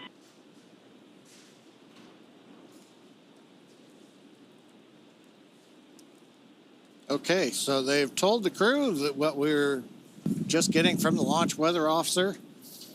The first launch attempt we had to hold as we got inside T-minus 45 minutes. A cell had popped up, and it looked like we were going to be no-go at T0, which would have scrubbed us for the morning. So instead, we held off before we began prop load into the Falcon 9. That preserved a second launch attempt coming up in just under 80 minutes from now. That T0 is planned for 9 hours, 23 minutes, 49 seconds universal time, or 5:23 and 49 seconds a.m. Eastern Daylight Saving Time. Just about an hour or so before dawn there in Cocoa Beach, Florida. So hopefully they'll get a good view if the weather continues to dissipate. As I mentioned, we had the crew rotate seats back into the launch position at T-minus 1 hour and 28 minutes. On the SpaceX Falcon 9 side, the launch chief engineer is going through a technical readiness poll, making sure that the Falcon team is ready to pick up the count as we get inside T-minus 1 hour. Also, amplify a little bit on the launch weather officer. It's always interesting. A probability of violation, or POV as they call it, of 35%. So that means essentially 1 chance in 3 of violating the weather constraints that we would have for a launch. It's interesting. An optimist would say it's a 60% probability of good weather. You know, I don't know why we do the probability of violation, but that's the history. It's been that for as long as I have known it.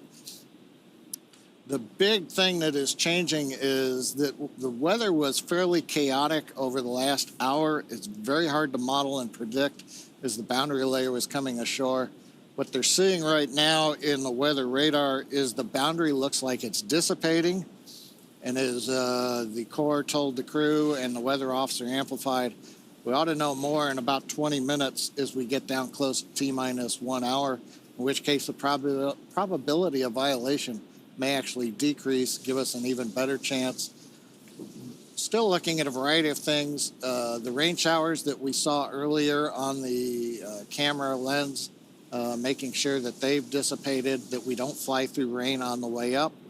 We also want to make sure the big one is cumulus cloud rules. We don't want any thick, high-altitude clouds in the flight trajectory.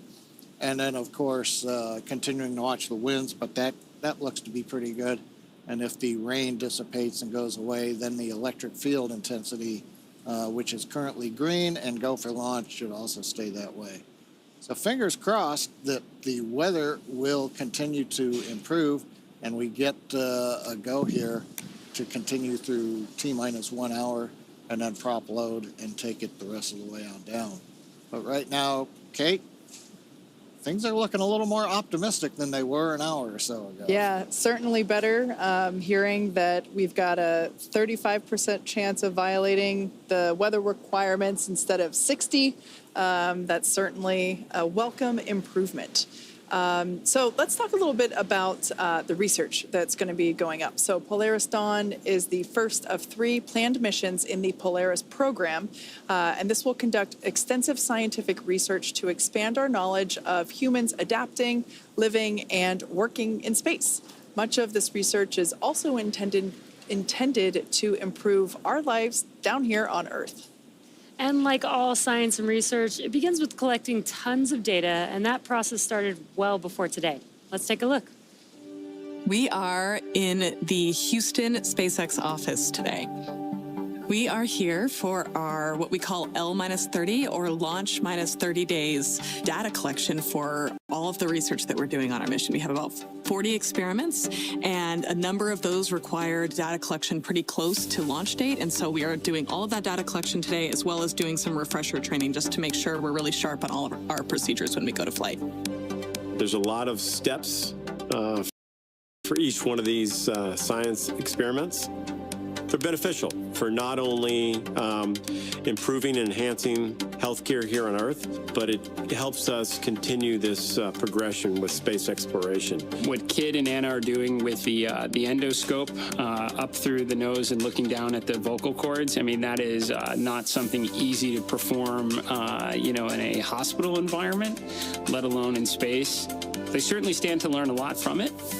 Reestablishing someone's airway, that's worthwhile to know if we're going to Mars someday. But I think that's a tough one to perform in space. But you got two really highly motivated individuals that are going to try and conquer it. In space, there's inflammation. We don't have the impact of 1G pulling on that fluid. So we need to better understand what that inflammation looks like. And once we have a better understanding, we can develop the procedures and the equipment necessary to handle any type of triage situation. When we stepped into this virtual reality scenario, I think Kid and I liked it a lot because they're flying a spacecraft on Mars to kind of gather like hand-eye coordination, motor skills, some cognitive abilities now, and then they're going to compare it to post-flight as opposed to whether or not we can successfully land on Mars. One of the unique things of our missions, they're 3 to 5 days length. You maybe can't study the super long duration things, but what you can study is what happens immediately when you get up there and how soon these things start to take place. So this big problem in the astronaut community is called SANS, and it's where the astronaut's eyesight and ocular health start to degrade over time. So they be wearing a contact that actually makes them look like a cyborg. It has little coils that can measure the interocular pressure, and then we can start testing countermeasures that might actually be able to prevent some of those negative effects. We are doing an experiment called GDS disorientation, and this experiment, we wear a set of electrodes that sends electricity essentially through our brain between our inner ears and stimulates a disorientation and an imbalance to train astronauts' adaptation to different G environments and hope to quicken that readaptation. One of the things that we're doing with ultrasound is we are going to be collecting imagery of our veins and identifying whether there's actually bubbles forming when we are changing cabin pressure. It's very possible that nitrogen will bubble out into our blood. If we see bubbles, it will be completely normal and okay if we do see bubbles, but we are hoping to capture that on ultrasound. In order for us to become multiplanetary, we've got to overcome some of these challenges associated with space exploration on longer duration missions. What we gather on orbit in a zero-G environment, in a vacuum, will help us continue this cause in further in space exploration.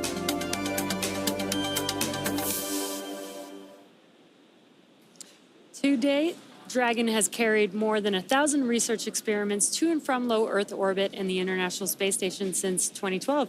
Whether it's returning time-sensitive experiments from the International Space Station or bringing back science performed inside the spacecraft while in orbit, Dragon safely returns at home. While docked with the International Space Station, Dragon can also act as a lab, providing extra room for astronauts to perform their work. And when the space station is fully booked, Dragon also serves as an extra bedroom when necessary. Yeah, exactly, Kate. And actually, NASA astronaut Michael Hopkins, who joined us earlier in the show, slept inside of Dragon during his entire 6-month stay aboard the station. Now, Dragon can also serve as a lab while orbiting Earth. During the Inspiration 4 mission back in 2021, the crew, as you see there, conducted research while traveling weightless at over 17,000 miles per hour, just as the Polaris Dawn crew will be doing over the next 5 days. Dragon's cargo capacity can be allocated for both crew essentials as well as scientific equipment dedicated to microgravity research and experiments. Yeah, and in fact, SpaceX is currently accepting proposals for research studies and experiments to fly on Dragon. This could be research to understand mental and physical impacts while on orbit, exploring how to improve training, physical fitness, and mental well-being, or advancing medical care with the exploration of just-in-time training and tools. The selected research study groups will have access to SpaceX's crewed Dragon missions, opening up opportunities for researchers that might not otherwise have an opportunity to do so. For more information about SpaceX's on-orbit research program, visit spacex.com/humanspaceflight/research. Now, as we mentioned at the start of the show, there are a number of firsts for this mission. The first commercial spacewalk, possibly reaching the highest Earth orbit ever flown for a crewed spacecraft, which, if that happens, it would break the altitude record set by the Gemini 11 mission, which was half a century ago. Yeah, the Polaris Dawn crew will also be the first to attempt to use the Starlink network while in orbit.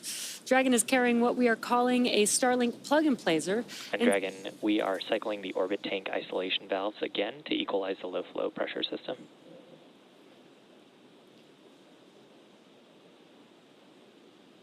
Copy that, SpaceX. We're following. And just a quick update from the core to the crew. Dragon is carrying what we are calling a Starlink plug-and-placer, and inside Dragon is a router connected to a user terminal in Dragon's trunk. Now, this terminal will be linked to the new plug-and-placer device that is mounted on board.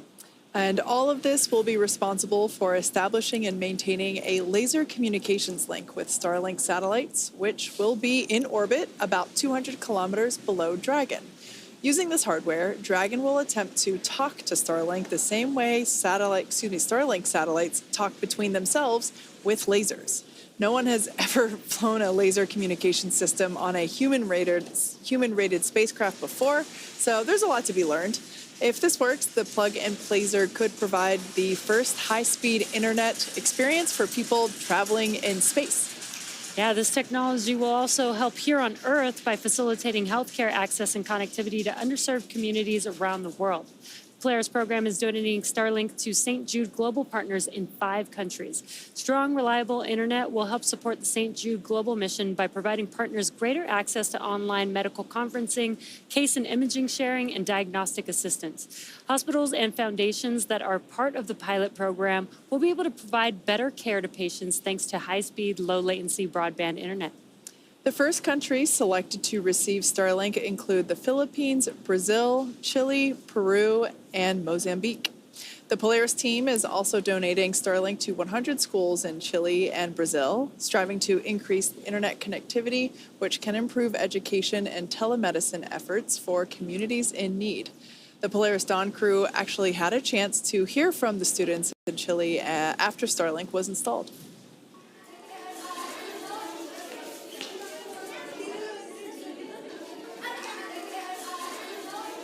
¿Por qué los hombres van al espacio? It's so important to go to space because there is so much of it and we know so little about it. How many of you would like to be an astronaut someday? There we go.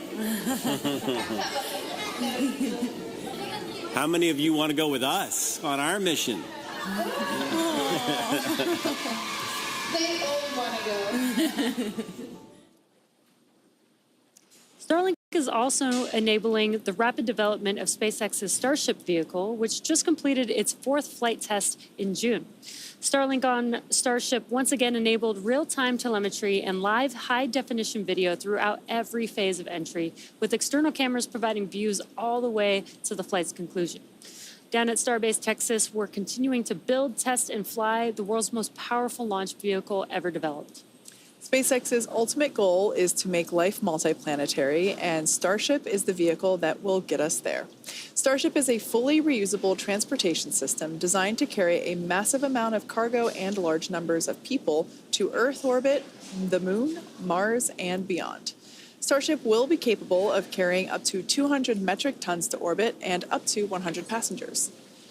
And we're still in the testing phase, but major milestones like flying at a high cadence, full reuse, and on-orbit refilling are key priorities. We're also building a second Starbase launch tower to further increase Starship's flight opportunities. This will also allow for continuous upgrades to the towers while continuing to launch. Now, also in testing, our engineers are proving out all systems necessary to make a trip to the moon possible, such as propulsion, life support, and even the elevator that will take the crew and cargo from the Starship hatch opening down to the lunar surface. In partnership with NASA, Starship will put the first Artemis astronauts on the moon.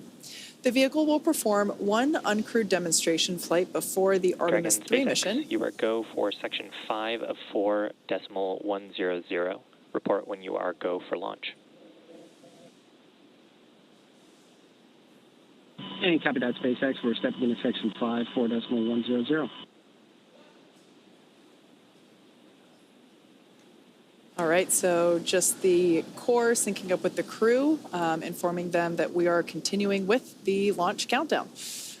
So I was talking about the Artemis 3 program, the Artemis program, specifically the Artemis 3 mission, and how the Starship vehicle, like the one that you see there on your screen, will perform an uncrewed demonstration mission before the Artemis 3 mission. And that will be the first human surface expedition since 1972.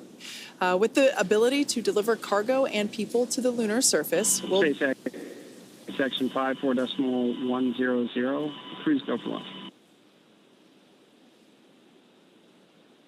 All right, that is... Copy, crew is go for launch. Music to our ears. Crew is once again still ready for launch.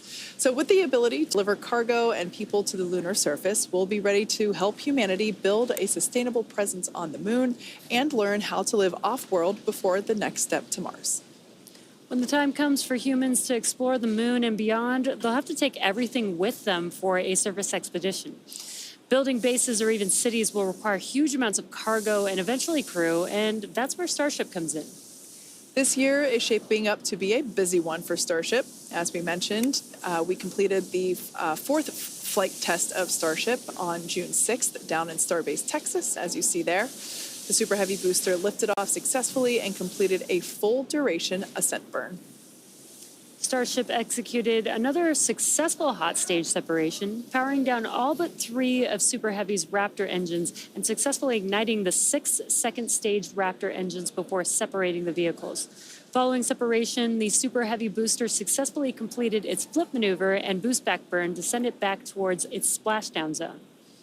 The booster's flight ended with a landing burn and soft splashdown in the Gulf of Mexico, 7 minutes and 24 seconds into flight. The landing was caught by both the onboard camera as well as one of our marine buoys. Meanwhile, Starship's 6 second stage Raptor engines successfully powered the vehicle to space and placed it on the planned trajectory for coast. Starship made a controlled re-entry, successfully making it through the phases of peak heating and maximum aerodynamic pressure, demonstrating the ability to control the vehicle using its flaps while descending through the atmosphere at hypersonic speeds. And speaking of those flaps, Starship provided live video throughout re-entry via SpaceX's Starlink satellites, providing most spectacular views. And we all cheered on the little flap that could as it hung on with the last strings for dear life. Now, these Starlink-enabled views, they were incredible, and we're looking forward to having similar incredible views on Polaris Dawn. Yeah. Flight 4 ended with Starship igniting its 3 center Raptor engines and executing the first flip maneuver and landing burn since our high-altitude test campaign, followed by a soft splashdown of the ship in the Indian Ocean about an hour and 6 minutes after launch. The 4th flight of Starship made major strides to bring us closer to a rapidly reusable future. Its accomplishments will provide data to drive improvements as we continue rapidly developing Starship into a fully reusable transportation system. Now, looking forward to Flight 5, we're getting ready to attempt the first ever tower catch of a booster. Now, returning the booster after launch is a core capability to Starship, becoming rapidly and reliably reusable. And speaking of rapidly, as of August 21st, we had both towers fully stacked, which is so incredible to see. That's a real photo. That's yeah. Awesome. So stay tuned for exciting updates as we get closer to this next launch. And as always, excitement is guaranteed. Now, for those that have just recently joined us, you picked a great time because we are exactly 1 hour and 1 minute and 13 seconds away from launch. Welcome back to the coverage for the Polaris Dawn mission. The Polaris program is a first-of-its-kind effort to rapidly advance human spaceflight capabilities while continuing to raise funds and awareness for important causes here on Earth. The program's goal is to demonstrate important operational capabilities that will serve as building blocks to help further human exploration to the Moon, Mars, and beyond. Polaris Dawn is the first mission in the Polaris program. The program will consist of up to 3 human spaceflight missions that will demonstrate new technologies, conduct extensive research, and ultimately culminate in the first flight of SpaceX's Starship with humans on board. The Polaris Dawn crew will be performing some incredible firsts in space, including the first ever commercial spacewalk. And this mission will fly higher than any Dragon mission to date, attempting to reach the highest Earth orbit ever flown for a crewed spacecraft, breaking the record set by Gemini 11 half a century ago. The crew will also be the first to test Starlink laser-based communications in space. They will orbit the Earth for up to 5 days before splashing down off the coast of Florida.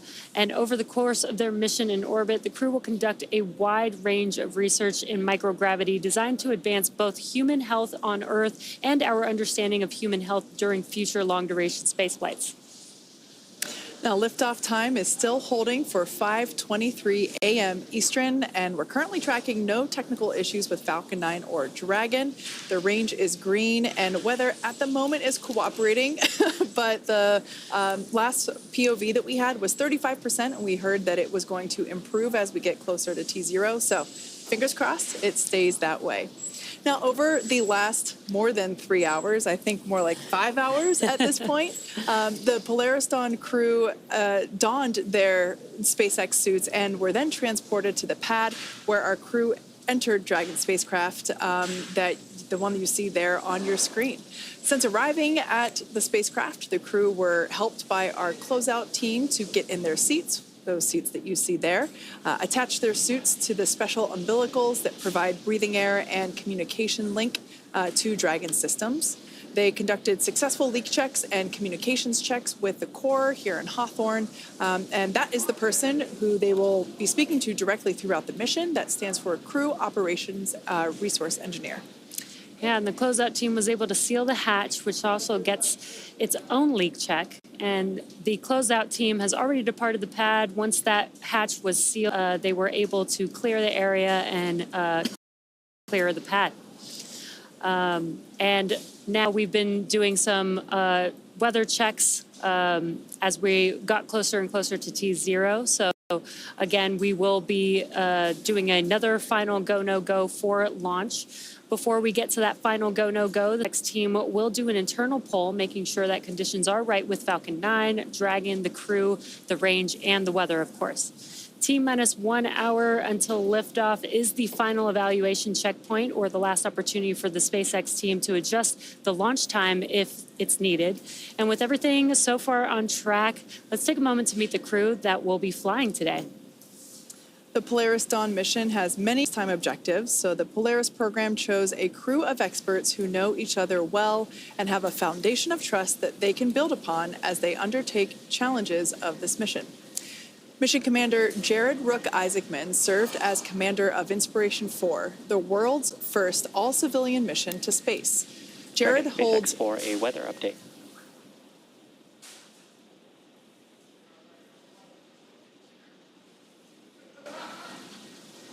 Go SpaceX.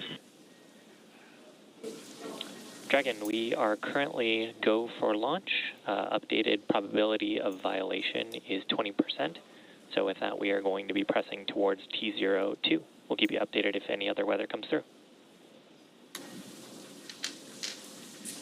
And copy that.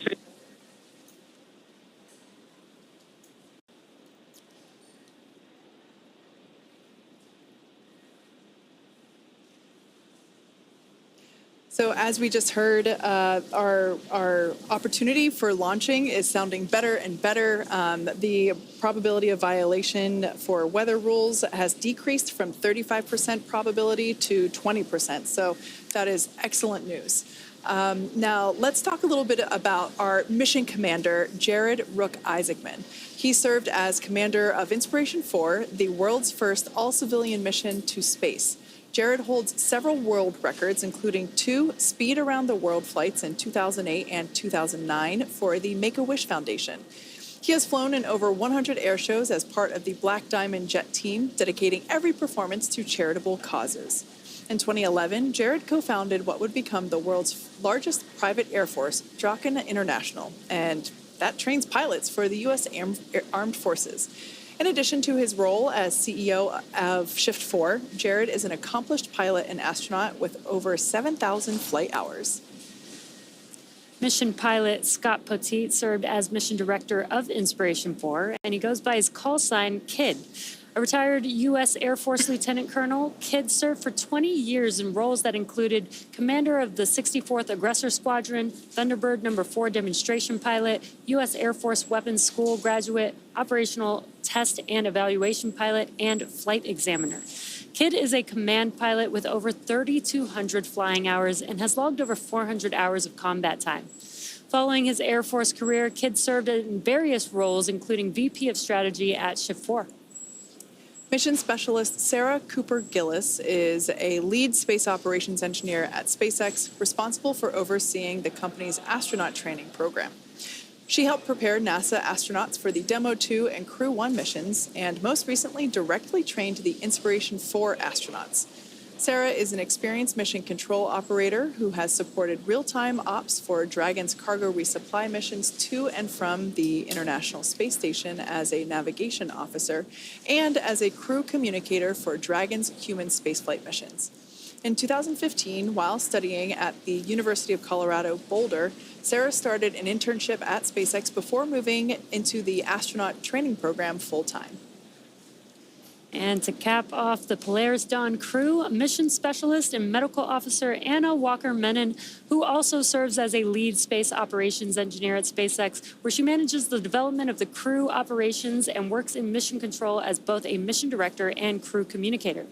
During her time at SpaceX, Anna has led the implementation of Dragon's crew capabilities and developed critical operational responses to vehicle emergencies. Prior to SpaceX, Anna worked for 7 years at NASA as a biomedical flight controller for the International Space Station. She received her bachelor's degree in mathematics and Spanish from the Texas Christian University and her master's degree in biomedical engineering from Duke University. And that is our Polaris Dawn crew and the first SpaceX employees to fly on a SpaceX mission. Anna and Sarah also supported Inspiration 4 and actually served as trainers for the crew of that mission. So I can only imagine how incredible and the feelings that they have and how wild it is to experience a launch from the other side of the mission. Now, as the Polaris Dawn crew prepared for this mission, they had a pretty cool opportunity to sit down with a legend of spaceflight, Apollo astronaut Charlie Duke, one of only 4 surviving moonwalkers from the Apollo program.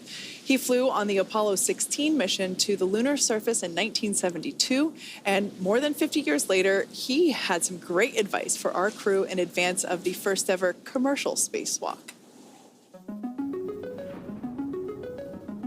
We have a launch commit and we have a liftoff. The swing arm is moving back.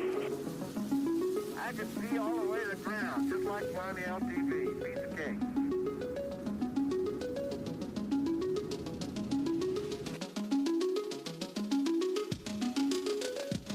Welcome to our mission control. Thank you very much. We copy you down, Eagle. You got a bunch of guys about to turn blue. We're breathing again. Thanks a lot. What emotions run through your head as you watch that? For Apollo 11, it was really tense. Yeah, the tension in mission control was through the roof. You know, I was more tense in that landing when I actually did it. Because, you know, in the spacecraft, you're seeing all the systems, whereas in mission control, you're just looking at a little screen, you know. And I was never were this big. They were just little things. First off, I want to say thank you for inviting me to come out and get a briefing from y'all and maybe throw a little piece of advice every once in a while to you. You're one of the 12 humans in history that has gotten to walk on the face of the moon, and now you're sitting here at SpaceX. I'm curious what your aspirations, your hopes, your dreams are for the future of human space exploration. Well, I'm excited about the privatization of space. When it first came about, I was a little dubious, but then it was quickly obvious that SpaceX knew what they were doing. And I've been a big supporter of what SpaceX is doing in space, and manned and unmanned launches. I'm impressed with this facility, and the first time I've been here. Well, sir, it is a real honor. It is a real honor to have you here and have this conversation. Polaris Dawn, sir, is the first of up to 3 missions that are contemplated. So we're going to bent down the vehicle and conduct a spacewalk. And we're going to test out a new spacesuit that the engineers at SpaceX here have been developing. It's to learn really as much about this new generation suit that SpaceX has built, and then the entire operation associated with it. I'll be one of the crew members that goes outside the vehicle. Sarah will be as well. And then Kit and Anna are going to be inside the vehicle in kind of supporting capacity and be the eyes and ears of, while we're outside. Is that visor assembly separate from your... The whole thing is integrated. It's all integrated. Yeah, it's a spiral waist zipper that we don and doff the suit. It's important to have a suit that works. I mean, it's mobile and fits. Sir, based on your training experiences, what was the most memorable thing you went through? Let me cover something that's very similar to y'all's, and that's the Trans-Earth EVA. Are you ready, Charlie? Roger, copy. Looks like the old moon. Both Apollo 15, 16, and 17 had no problems with the Trans-Earth EVAs. It's very spectacular. I mean, the view, that was my most impressive memory, really, is to float out, and there was the Earth down here about 180,000 miles away. And my job basically was hook myself in so I don't float off and hold on. How long are you depressurized? So for the spacewalk, based on the vehicle design and what we can support, we have about 2 hours end-to-end for both depressurizing external operations and then repressurizing the spacecraft. But we'll all get suited up, depressurize the spacecraft, and then 2 people, one at a time, will go outside, come back in before we repressurize the spacecraft. My advice is don't let go. That's good advice. I wish you well, and thank you. The goal of SpaceX is to build technologies necessary to make life multiplanetary. And this is the first time in the 4 billion-year history of Earth that it's possible to realize that goal. Missions like Polaris Dawn are helping accelerate those efforts by developing and testing technologies that will enable humans to live and work in space, while also improving life for us here and now. I'm a total believer in the SpaceX mission and vision. I think the world is a more interesting place when you can journey among the stars. I believe that a lot of the questions that human beings have asked themselves since the beginning of time are probably out there, and we've barely scratched the surface, and SpaceX is trying to change that. Polaris Dawn has some really ambitious objectives, and the missions that follow it will also as well. And the hopes for all of these is that we will develop technologies and test technologies that will help SpaceX ultimately achieve its long-term ambitions of making human life interplanetary. What's really unique about the Polaris Dawn mission is it's a development mission. So not only are we taking the basic fundamentals of how to live in Dragon and operate the spacecraft, but we're now adding whole new operations for new suits, new systems, a new repressurization system in the capsule.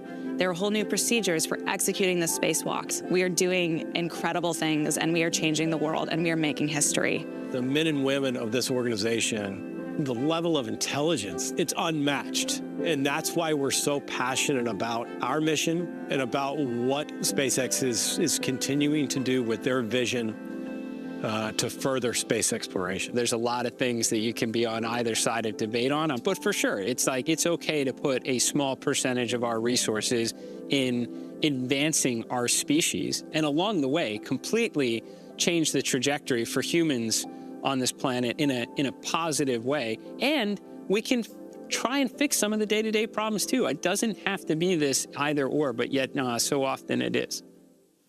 We're coming up on T-minus 46 minutes. The launch director and the launch team have conducted their electronic poll.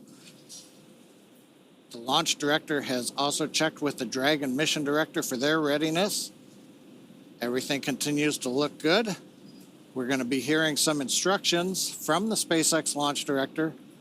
He'll be making announcements on the control room lockdown and protocols for hold or launch escapes. And he'll also be reminding the team that inside of T-minus 10 seconds, only the computer can abort the launch. Now, once the LD, the launch director, gives these instructions, they will clear the team to proceed with moving the crew arm away from the launch vehicle. You can see the arm is in the access position right now, but once we get... Poll is complete, and the team is ready for crew access arm retract, propellant loading, and launch. Both control rooms will go into lockdown at T-minus 45 minutes and remain in that state until the launch escape system is disarmed. All operators are remain at their console and maintain a sterile cockpit until MD confirms successful disarming of the launch escape system following orbit insertion or propellant offload in the event of a scrub. For non-urgent no-go conditions, brief the C or LD, and they'll approve aboarding the countdown. For urgent issues affecting the safety of the operation, operators shall call hold on the countdown net. Launch control will abort the launch auto sequence immediately and proceed into the launch abort auto sequence. At T-minus 10 seconds, launch control will be hands-off, relying on automated abort criteria for the remainder of the count. Operators advise the launch director whether structural breakup or fire is imminent or occurring per Dragon manual escape flight rules. Launch control, you may proceed with arming the crew arm for movement.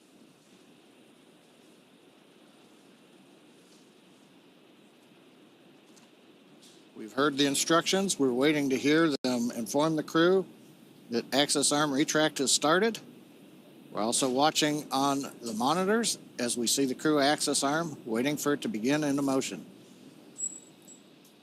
Now, once we get through this, then we will be arming the launch escape system. And there's a view. Access arm retraction has started. Crew access arm retraction has started. Once that's all the way back in the stowed position, we'll arm the launch escape system, proceed down to propellant load starting at T-minus 35 minutes. One other update, weather probability of violation, as we mentioned, down to 20%, and they just checked with the launch weather officer. Nothing appears to be in the area that would be a risk to T0 in just over 44 minutes.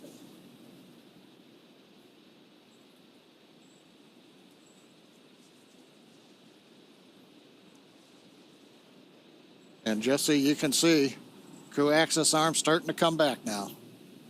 Yeah, this is a very exciting moment here. This is one of the last major visual milestones that we'll see in preparation for liftoff. And soon we should also hear the call out that the Crew launch... access arm retraction is complete. And great call there. That is the conclusion or completion of the crew access arm retraction. We should also hear the call out for the launch escapes. Dragon, you are go for Section 6. Close visors and arm the launch escape system. Copy that, SpaceX. We are stepping into Section 6. We're going to close visors and arm LES. And there it is. They're getting ready to arm the launch escape system. And the crew is closing their visors, which you can see there. This is in preparation for that arming of the launch escape system. And then also coming up will be Falcon 9 prop loading beginning. Yeah, we can see their tablets there on their legs, strapped on top of their SpaceX suits. Dragon, Section 6.2, our visors are closed, and we are proceeding with arming LES. SpaceX copies. So those tablets that they have provide all the information that they need for the mission. The crew, as you can see, reporting that they are ready for the next steps, reporting that all their visors are closed. Arming of the launch escape system now coming up.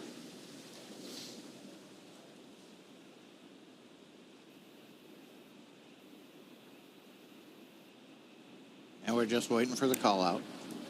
Launch escape system is verified armed. Copy that, SpaceX. We show the same. Yep, that's SpaceX good news. Dragon, we're closing out 4.100. 4.100, a reference to SpaceX copies closing 4.100. It's a procedure the crew is running on their tablets. So with that, the launch escape system is now armed should something happen that requires Dragon to execute an emergency escape. If something were to happen to the Falcon 9 or the pad right now, the system is ready to go. There's another key reason. Once we got the crew access arm back, we went right into arming the launch escape system, because once that system is armed, should we need to have the crew leave but depart via the crew access arm, that arm took a minute or so to retract. It can actually come back into the support position much faster than that. So there's a high-speed mode, but that high-speed mode requires that we be in the armed configuration so that it'll be enabled. So if that was needed, the crew could then leave the hatch, go down the arm, and depending upon the direction, they can take the elevators. The elevators are currently at level 255. When the ground team left the pad, they send the elevators back up. So if the crew needs them, they're right there. And of course, we have the slide wire basket system on 39A is another way. So there's several ways if the crew had to leave. But the good news is, coming up 40 minutes before launch, everything continues to go well, technically, on Falcon 9 and Dragon, and it looks like the weather has begun to cooperate now.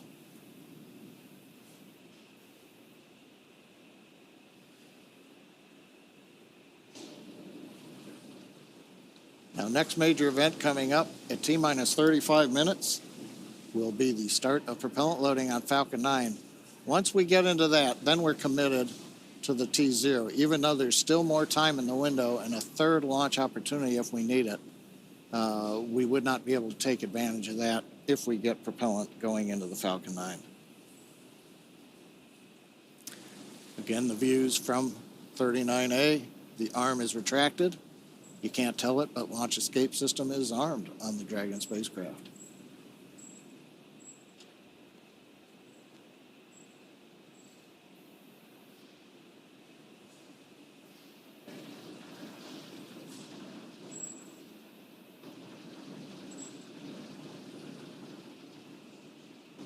It's quiet right now on the nets. Team is mostly just waiting for the clock to get to 35. And this is getting pretty exciting. You know, we were very close to this point about an hour and a half ago. And again, we did make that call due to weather to move the T0. And we did that prior to propellant loading, because once we start propellant loading, we're basically committed to that T0, which was a great call, again, from the team on monitoring the weather and going for the second T0, which has a much better probability of good weather at the T0. So very, very exciting. Yeah, definitely. We were operating at a 60% probability of violation, i.e. 40% favorable at the original T0. Called it off just before prop loading. And now, fast forward to hour and a half, 2-ish hours later, you know, we're now closer to 20%, or not closer, we are at 20% probability of violation, so 80% favorable. So definitely a significant increase. And as you said, stepping into prop load is a pretty strong vote of confidence that we're going to be able to make it. Hopefully, fingers crossed, there is always that 20%.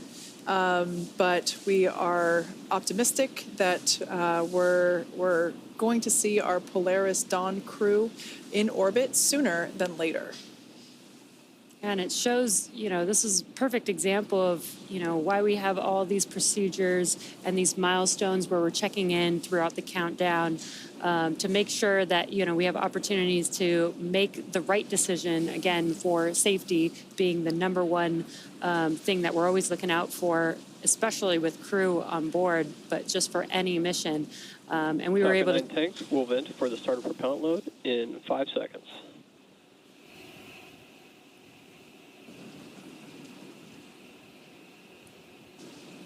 Yeah, we'll be hearing call-outs throughout the countdown up to the crew to let them know what's happening, both Falcon 9 and Dragon.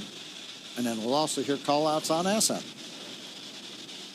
Yeah, and the Corps is keeping them updated so that they there's going to be new sounds coming inside of the vehicle, and the core can keep them updated since they won't be able to see what's happening, but they might be able to hear it. So they'll be able to monitor, those familiar sounds or those expected sounds as the core is updating them with each milestone. Now, our next major event, as we've mentioned, is the start of propellant loading onto the Falcon 9. We'll hear that starting at T-minus 35 minutes. We also may hear the call-out launch auto sequence has started. That is the ground computer program that controls the last 35 minutes. And we should also, as we mentioned, hear the launch director call out to the crew that propellant loading has begun. Propellant loading sequence on the Falcon 9 begins with loading fuel onto both the first and the second stages. That's the RP1 kerosene fuel that we use.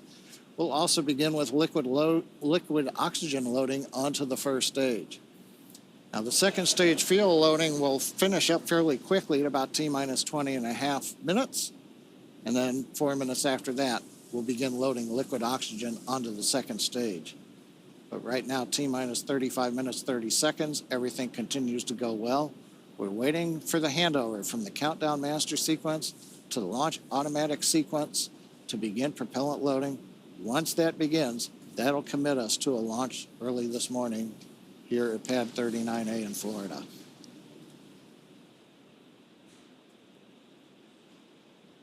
We'll listen in now for the start of propellant loading.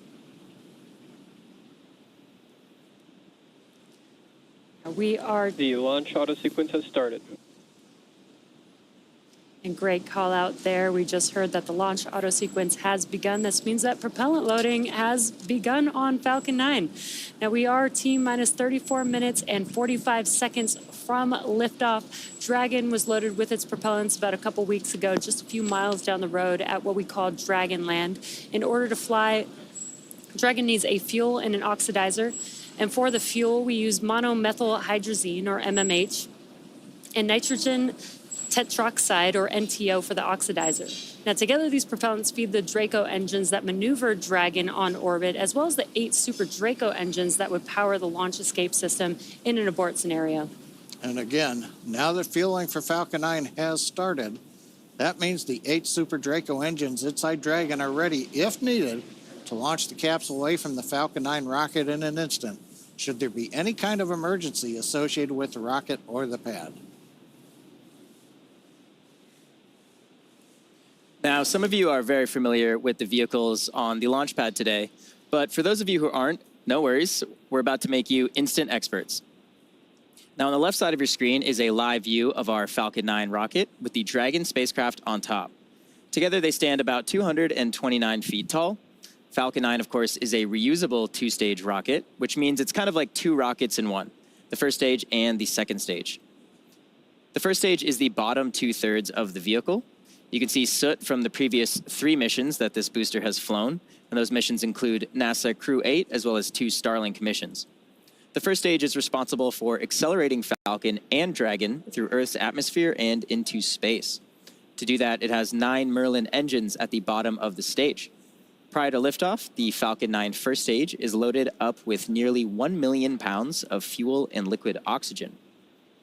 At liftoff, the Merlin engines use these propellants to provide the first stage with a thrust greater than 5 747 airplanes at full power.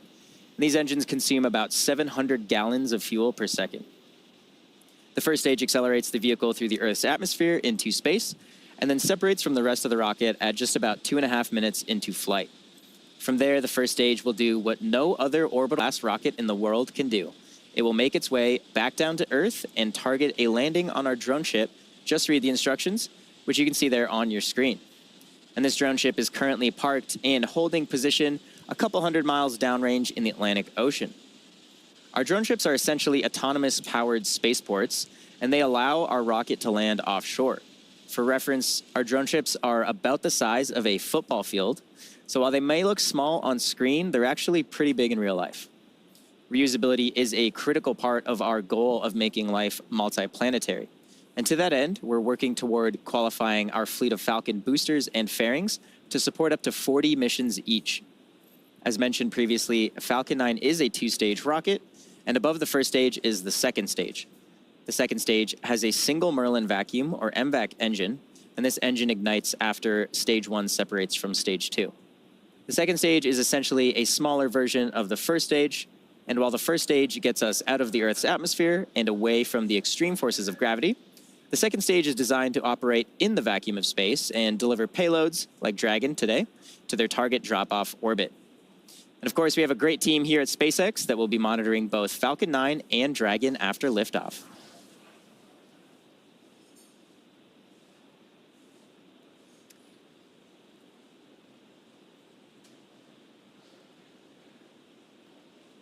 And like Atticus said, we have teams here in Mission Control, Hawthorne, and that team is responsible for close monitoring of the crew and Dragon every step of the way as the spacecraft orbits the planet along its customized flight path. On console or headset are a number of positions who are monitoring the health of the vehicle and crew. The mission director, responsible for mission success, is in charge of that room. And the person that you'll hear talking to the astronauts, and the person we have been hearing speaking to the astronauts, is the crew. Stage 1 cryo-helium load has started. The Crew Operations and Resources Engineer, or CORE. The other positions are focused on things like navigation and control of the vehicle, avionics, software, propulsion, life support systems, and communications with ground segments. Different members of the SpaceX team will rotate through these positions throughout the mission to ensure 24/7 coverage of the crew and Dragon through splashdown, which will be about 5 days from now. And it's worth mentioning that 2 of our crew members, Anna and Sarah, have sat in these very seats before as part of the SpaceX team. Anna served in mission control during multiple Dragon missions, including Demo 2, Crew 1, CRS 22 and 23, Crew 3 and Crew 4, as well as Axiom 1. And Sarah has supported real-time operations for Dragon's cargo resupply missions to and from the International Space Station as a navigation officer and as a crew communicator for Dragon's human spaceflight missions. And now they'll get to see what it's like from the other side inside of Dragon. Although Anna and Sarah have trained astronauts for SpaceX missions, they were not exempt from going through that exact training themselves. The Polaris Dawn crew has gone through the same rigorous SpaceX training as our NASA astronauts. Plus, they also had to train to perform an EVA, or an extracurricular vehicle activity. We had an opportunity to talk to Anna, Jared, Kid, and Sarah about their training experiences, and here's what they had to say. The bulk of the training has been rightfully focused on the EVA, or the spacewalks. In a development program, you don't know what you need to train to. Like, how can we run pressurized operations, simulate microgravity, but also have like a simulator that's powered, with hatches to get in and out of, so we don't have to submerge that in a pool. We looked at a suspension system solution where we can set up a physics model that allows you to pressurize the suit, put on a harness, and then a hoist will lift a suited crew member up. And you can basically use one finger and you press down and your whole body will move up, just like in space. It allowed us to really put into practice the different piece-by-piece steps that are necessary to complete this operation safely. One aspect of our training has been scuba diving. The buoyancy allows us to kind of experience a different environment. The lack of communication is a challenge associated with scuba diving. You rely on alternate forms of communication. You'll use different hand signals to communicate, like I'm okay, you're okay. So I would say scuba diving has a ton of great training lessons that are directly applicable to our spacewalk. I have to say, I think the max fun here was the skydiving we did at the Air Force Academy. That was some of the best training ever. When I dropped out of that airplane, sitting in the airplane as I was going up, I felt those nerves, all of that rush of emotions that comes with, recognizing that you are about to do a really high consequence operation. And you're standing out, leaning into the wind, out of an aircraft, and then you just let go and you fall. It was incredible training.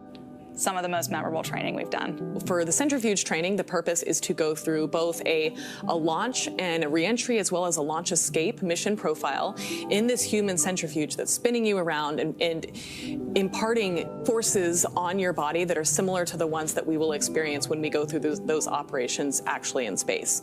When you're in space, you have to deal with the circumstances that you're dealt. Similar fashion is climbing a mountain. You're on the side of a mountain, it's taken days to get to where you're at, approaching the summit.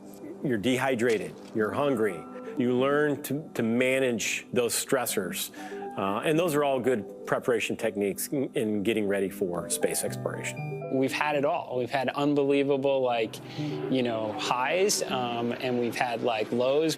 It's just been a great 2 years of growth. Some of the best times of my life. Before the segment, I called it an extracurricular activity. My brain is clearly tired. It's extravehicular activity.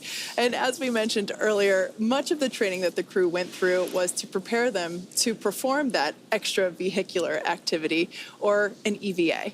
Because Dragon does not have an airlock, the entire cabin will be depressurized. So essentially, all 4 astronauts will be performing the EVA. Jared and Sarah will exit the spacecraft to perform their tasks, while Kid and Anna remain inside to conduct their experiments and act as the ears and eyes. The EVA will last about 2 hours from the time that the cabin air is vented to when it is repressurized again. As they prepare for the EVA, the crew... Stage 2 cryohelium load has started. Good call-outs there. As they prepare for the EVA, the crew will go through a pre-breathing procedure, which will involve slowly dropping the atmospheric pressure of Dragon while increasing the concentration of oxygen in the air. This process is similar to what is known as a safety stop in the diving community. This will give their bodies plenty of time to acclimate to the difference in pressure ahead of the EVA.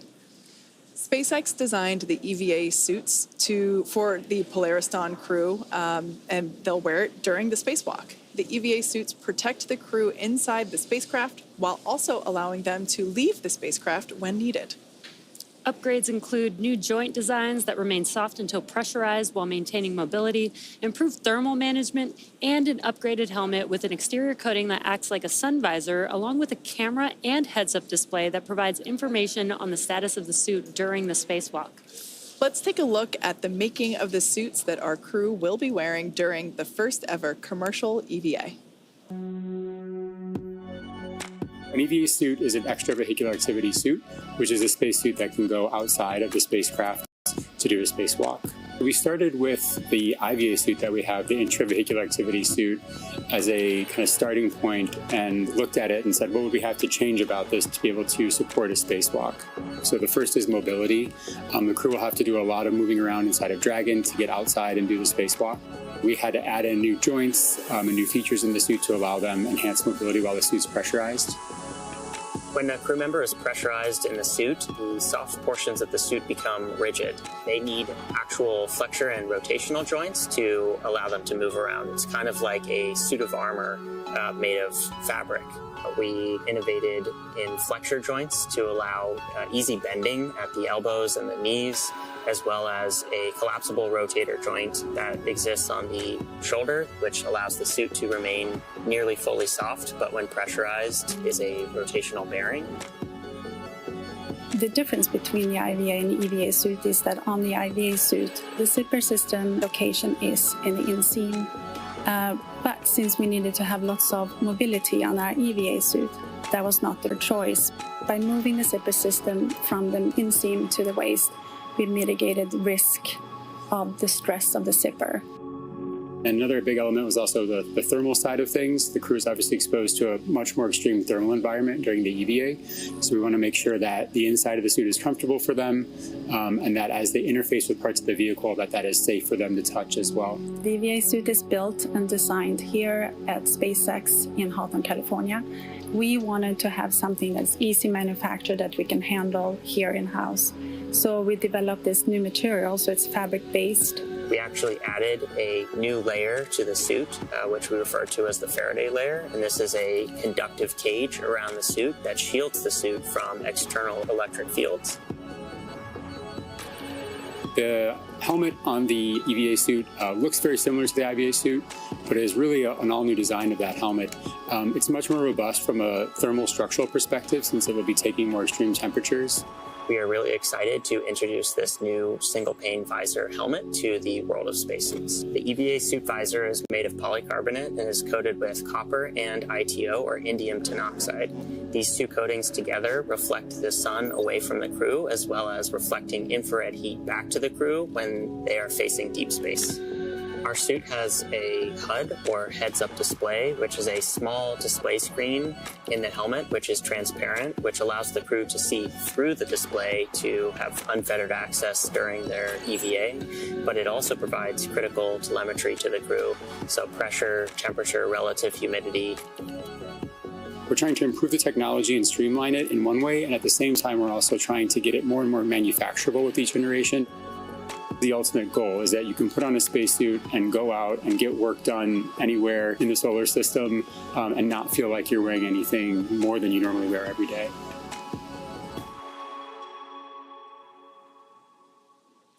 Between 190 to 700 kilometers above Earth, the Polaris Dawn crew will attempt the first ever commercial spacewalk.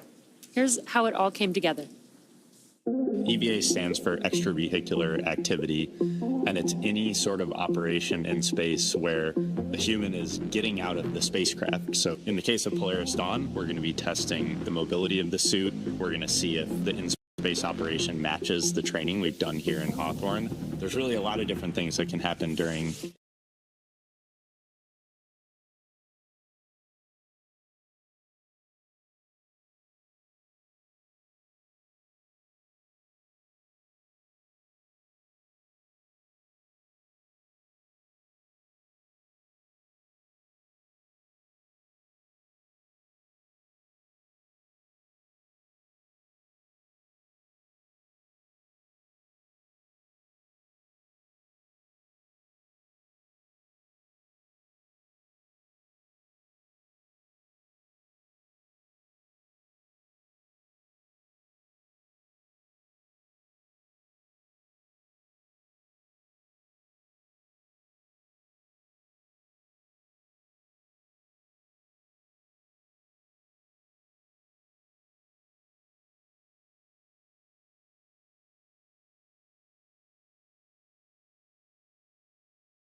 For terminal count.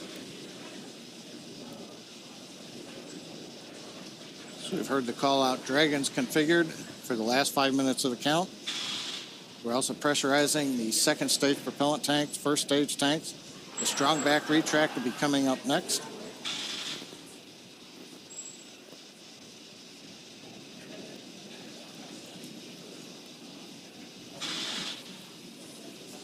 Strong back is retracting.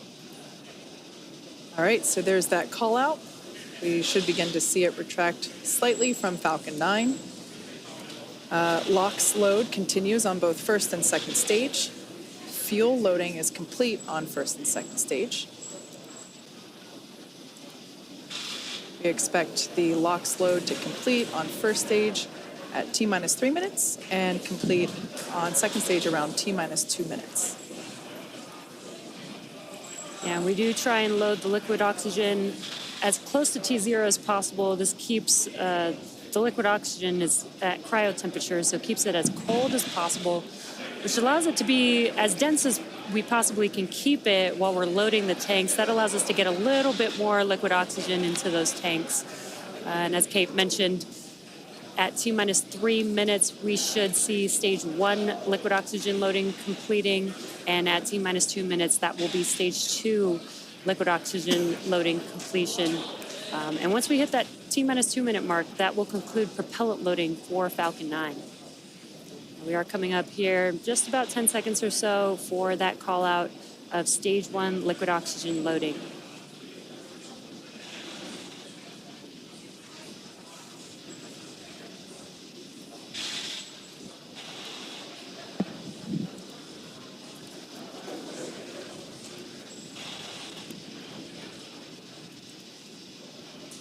Stage 1 LOX load complete. Okay, there's the call out. Dragon is in terminal count and on internal power. Dragon's on internal power. First stage, propellant tanks are loaded. Next major event, approximately T-minus 2 minutes, liquid oxygen load completes on the second stage. After that, at about T-minus 1 minute and 30 seconds or so, we will tell the crew to expect loud venting as we depressurize and drain the lines up the side of the strong back. And then as we get down inside the last minute 45 and then 1 minute, we'll get Dragon into countdown. Falcon 9 computers will go to startup.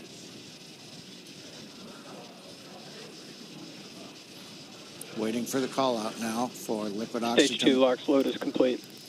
And there we go, LOX loading complete on second stage. All major propellant activities are complete. Dragon is in auto idle. Dragon's gone to auto idle, one of the states in its flight computer.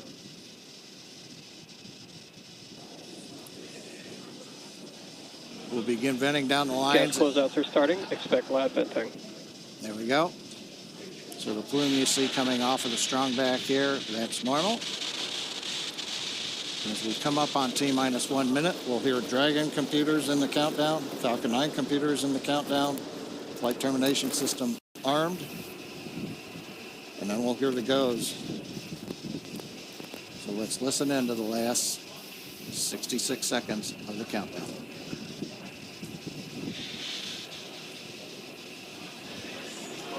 FTS is armed, Falcon 9 is in startup and is now controlling. Dragon is in countdown.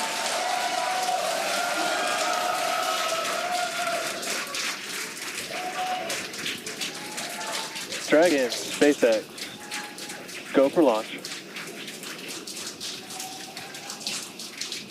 Send that, SpaceX.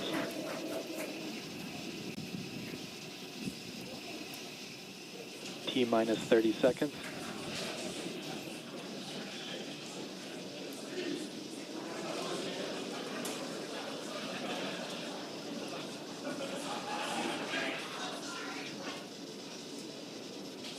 T-minus 15.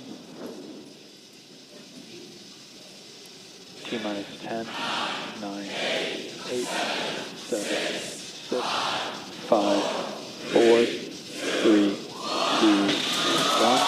Ignition and go Falcon, go Polaris. Copy, 1 Alpha. Vehicle is pitching downrange. Stage 1 propulsion is nominal.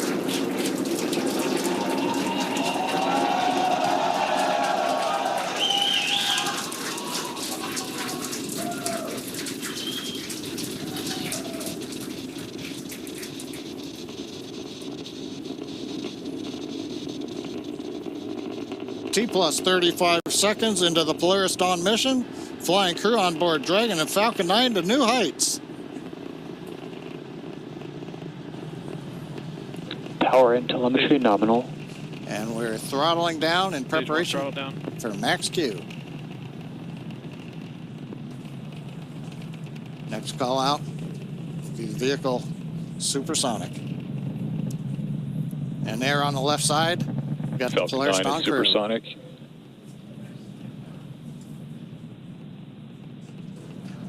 Thumbs up from the pilot on the left side there. Max Q. We're throttled back up to power. 1 Bravo.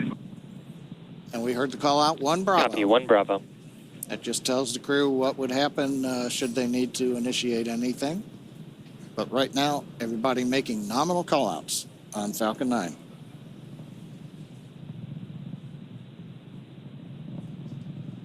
Nice views from the ground camera and nice view from inside Dragon. MVAC chill is underway. The announcement lets us know we've begun the final chill of the second stage engine in preparation for its activity coming up at about T plus 2 minutes and 40 seconds.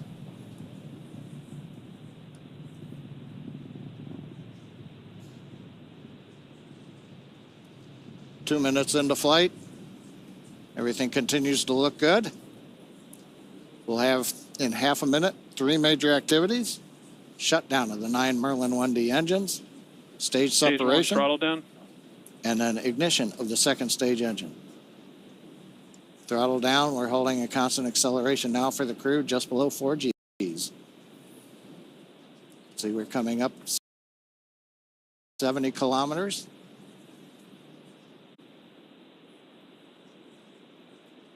Preparing for MECO. Main engine cut off. 2 Alpha. Stage separation confirmed. Copy, 2 Alpha. MVAC ignition.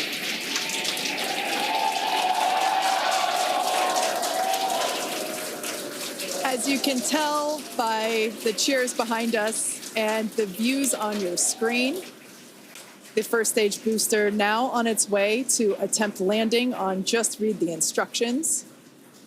Second stage there on the right-hand side of your screen. You can see that the first stage has not yet reached its apogee. You can see the altitude there. Lots of thumbs up there from, from pilot Scott Kid Poteet. Now 3.5 minutes into the Polaris Dawn mission. First stage continuing to make its way up to its apogee. We'll see that altitude begin to slow down. Dragon SpaceX trajectory nominal. Great news there, indicating that the second stage trajectory is looking good. Now the grid fins have deployed on the first stage. If we get first stage views, we might be able to see the Florida coast in the background. Oh, they're right there. Yeah, we sure can. Once again, our drone ship is attempting to land on, our booster is attempting to land on our drone ship. Just read the instructions.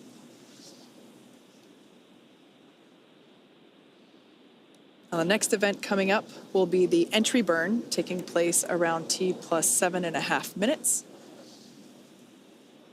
This burn will utilize 3 of the engines on the first stage. That helps to slow the booster down as it re-enters the Earth's atmosphere. Dragon SpaceX trajectory nominal. Dragon copies. Following the entry burn, we will see the landing burn, and that'll be around T plus 9 minutes. That one will be just a single engine burn,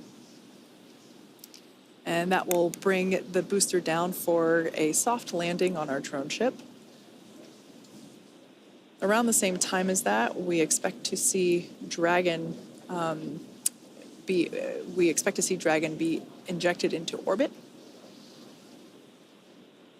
Everything continuing to look good for second stage there on the right-hand side of your screen. Beautiful glow with that MVAC engine nozzle.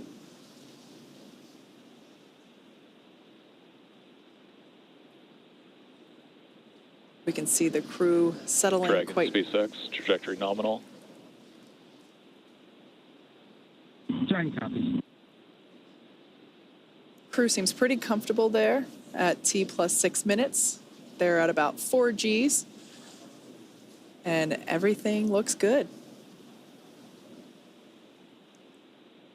First stage continuing its descent back down to planet Earth.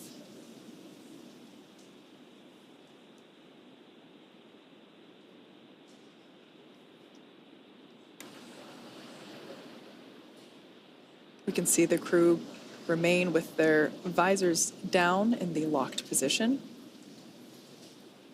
That'll remain that way until they are in orbit. Everything continuing to look great with the second stage engine burn there, as well as the... Dragon SpaceX, trajectory nominal. Dragon copies. We're about 30 seconds away from the first stage entry burn. This is the first of 2 burns that the first stage will perform.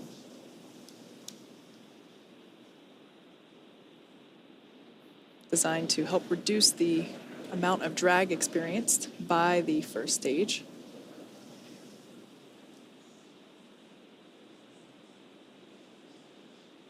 Stage 2 FTS has saved.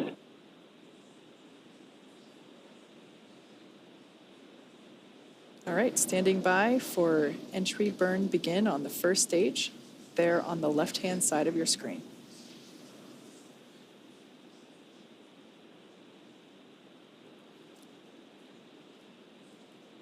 And right on time, you can see on your left-hand screen that the entry burn has begun.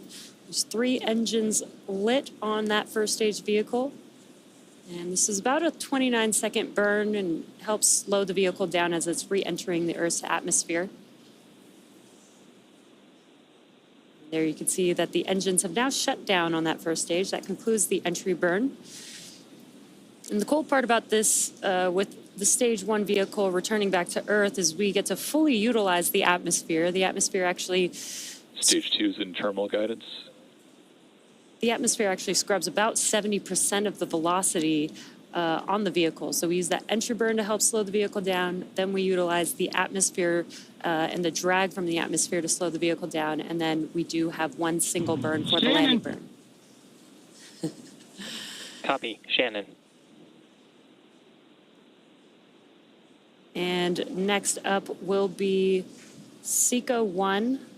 And that is second stage engine cutoff 1, and that'll be on the second stage. That MVAC engine on your right-hand screen will shut down and allow the vehicle with Dragon attached to coast. MVAC shut down. And there's that shutdown.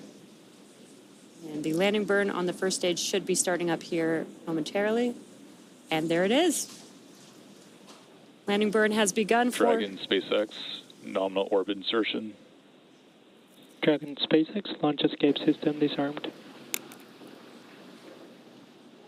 Copy that, SpaceX, and we show the same.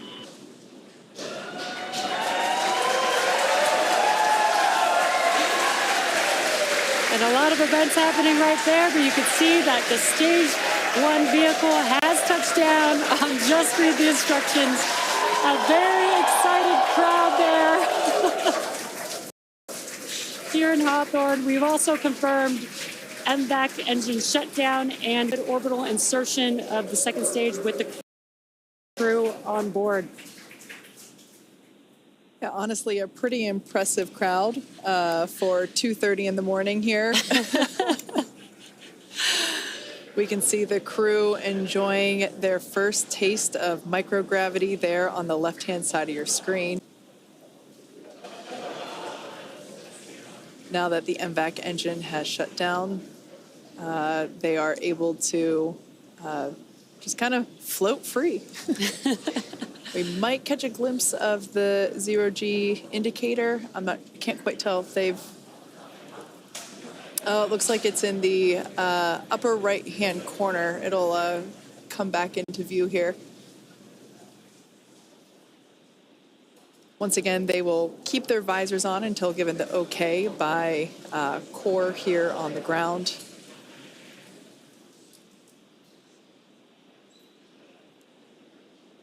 At this point in time, the Dragon and the Dragon trunk remain attached to the second stage.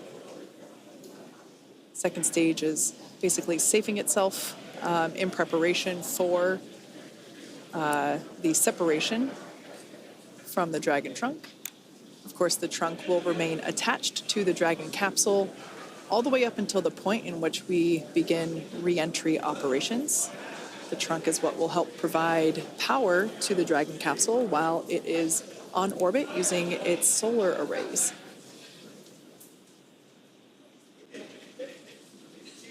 Looks like our first clear view of planet Earth there, our first of many for this mission.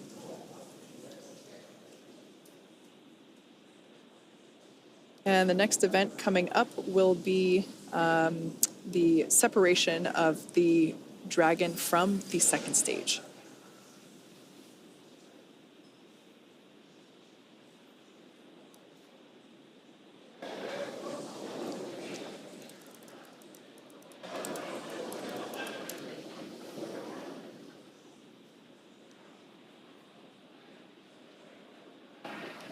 I believe this view here is, yep, it's of the trunk.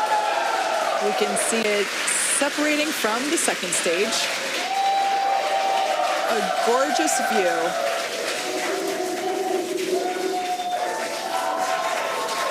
We can see that Polaris Dragon Dawn. separation confirmed. And copy that, SpaceX, and show the team.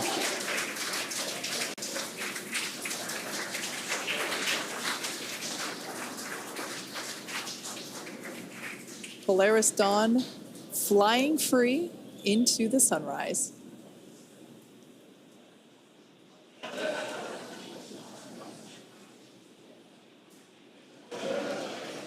We're now at T plus 13 minutes and 5 seconds into the mission.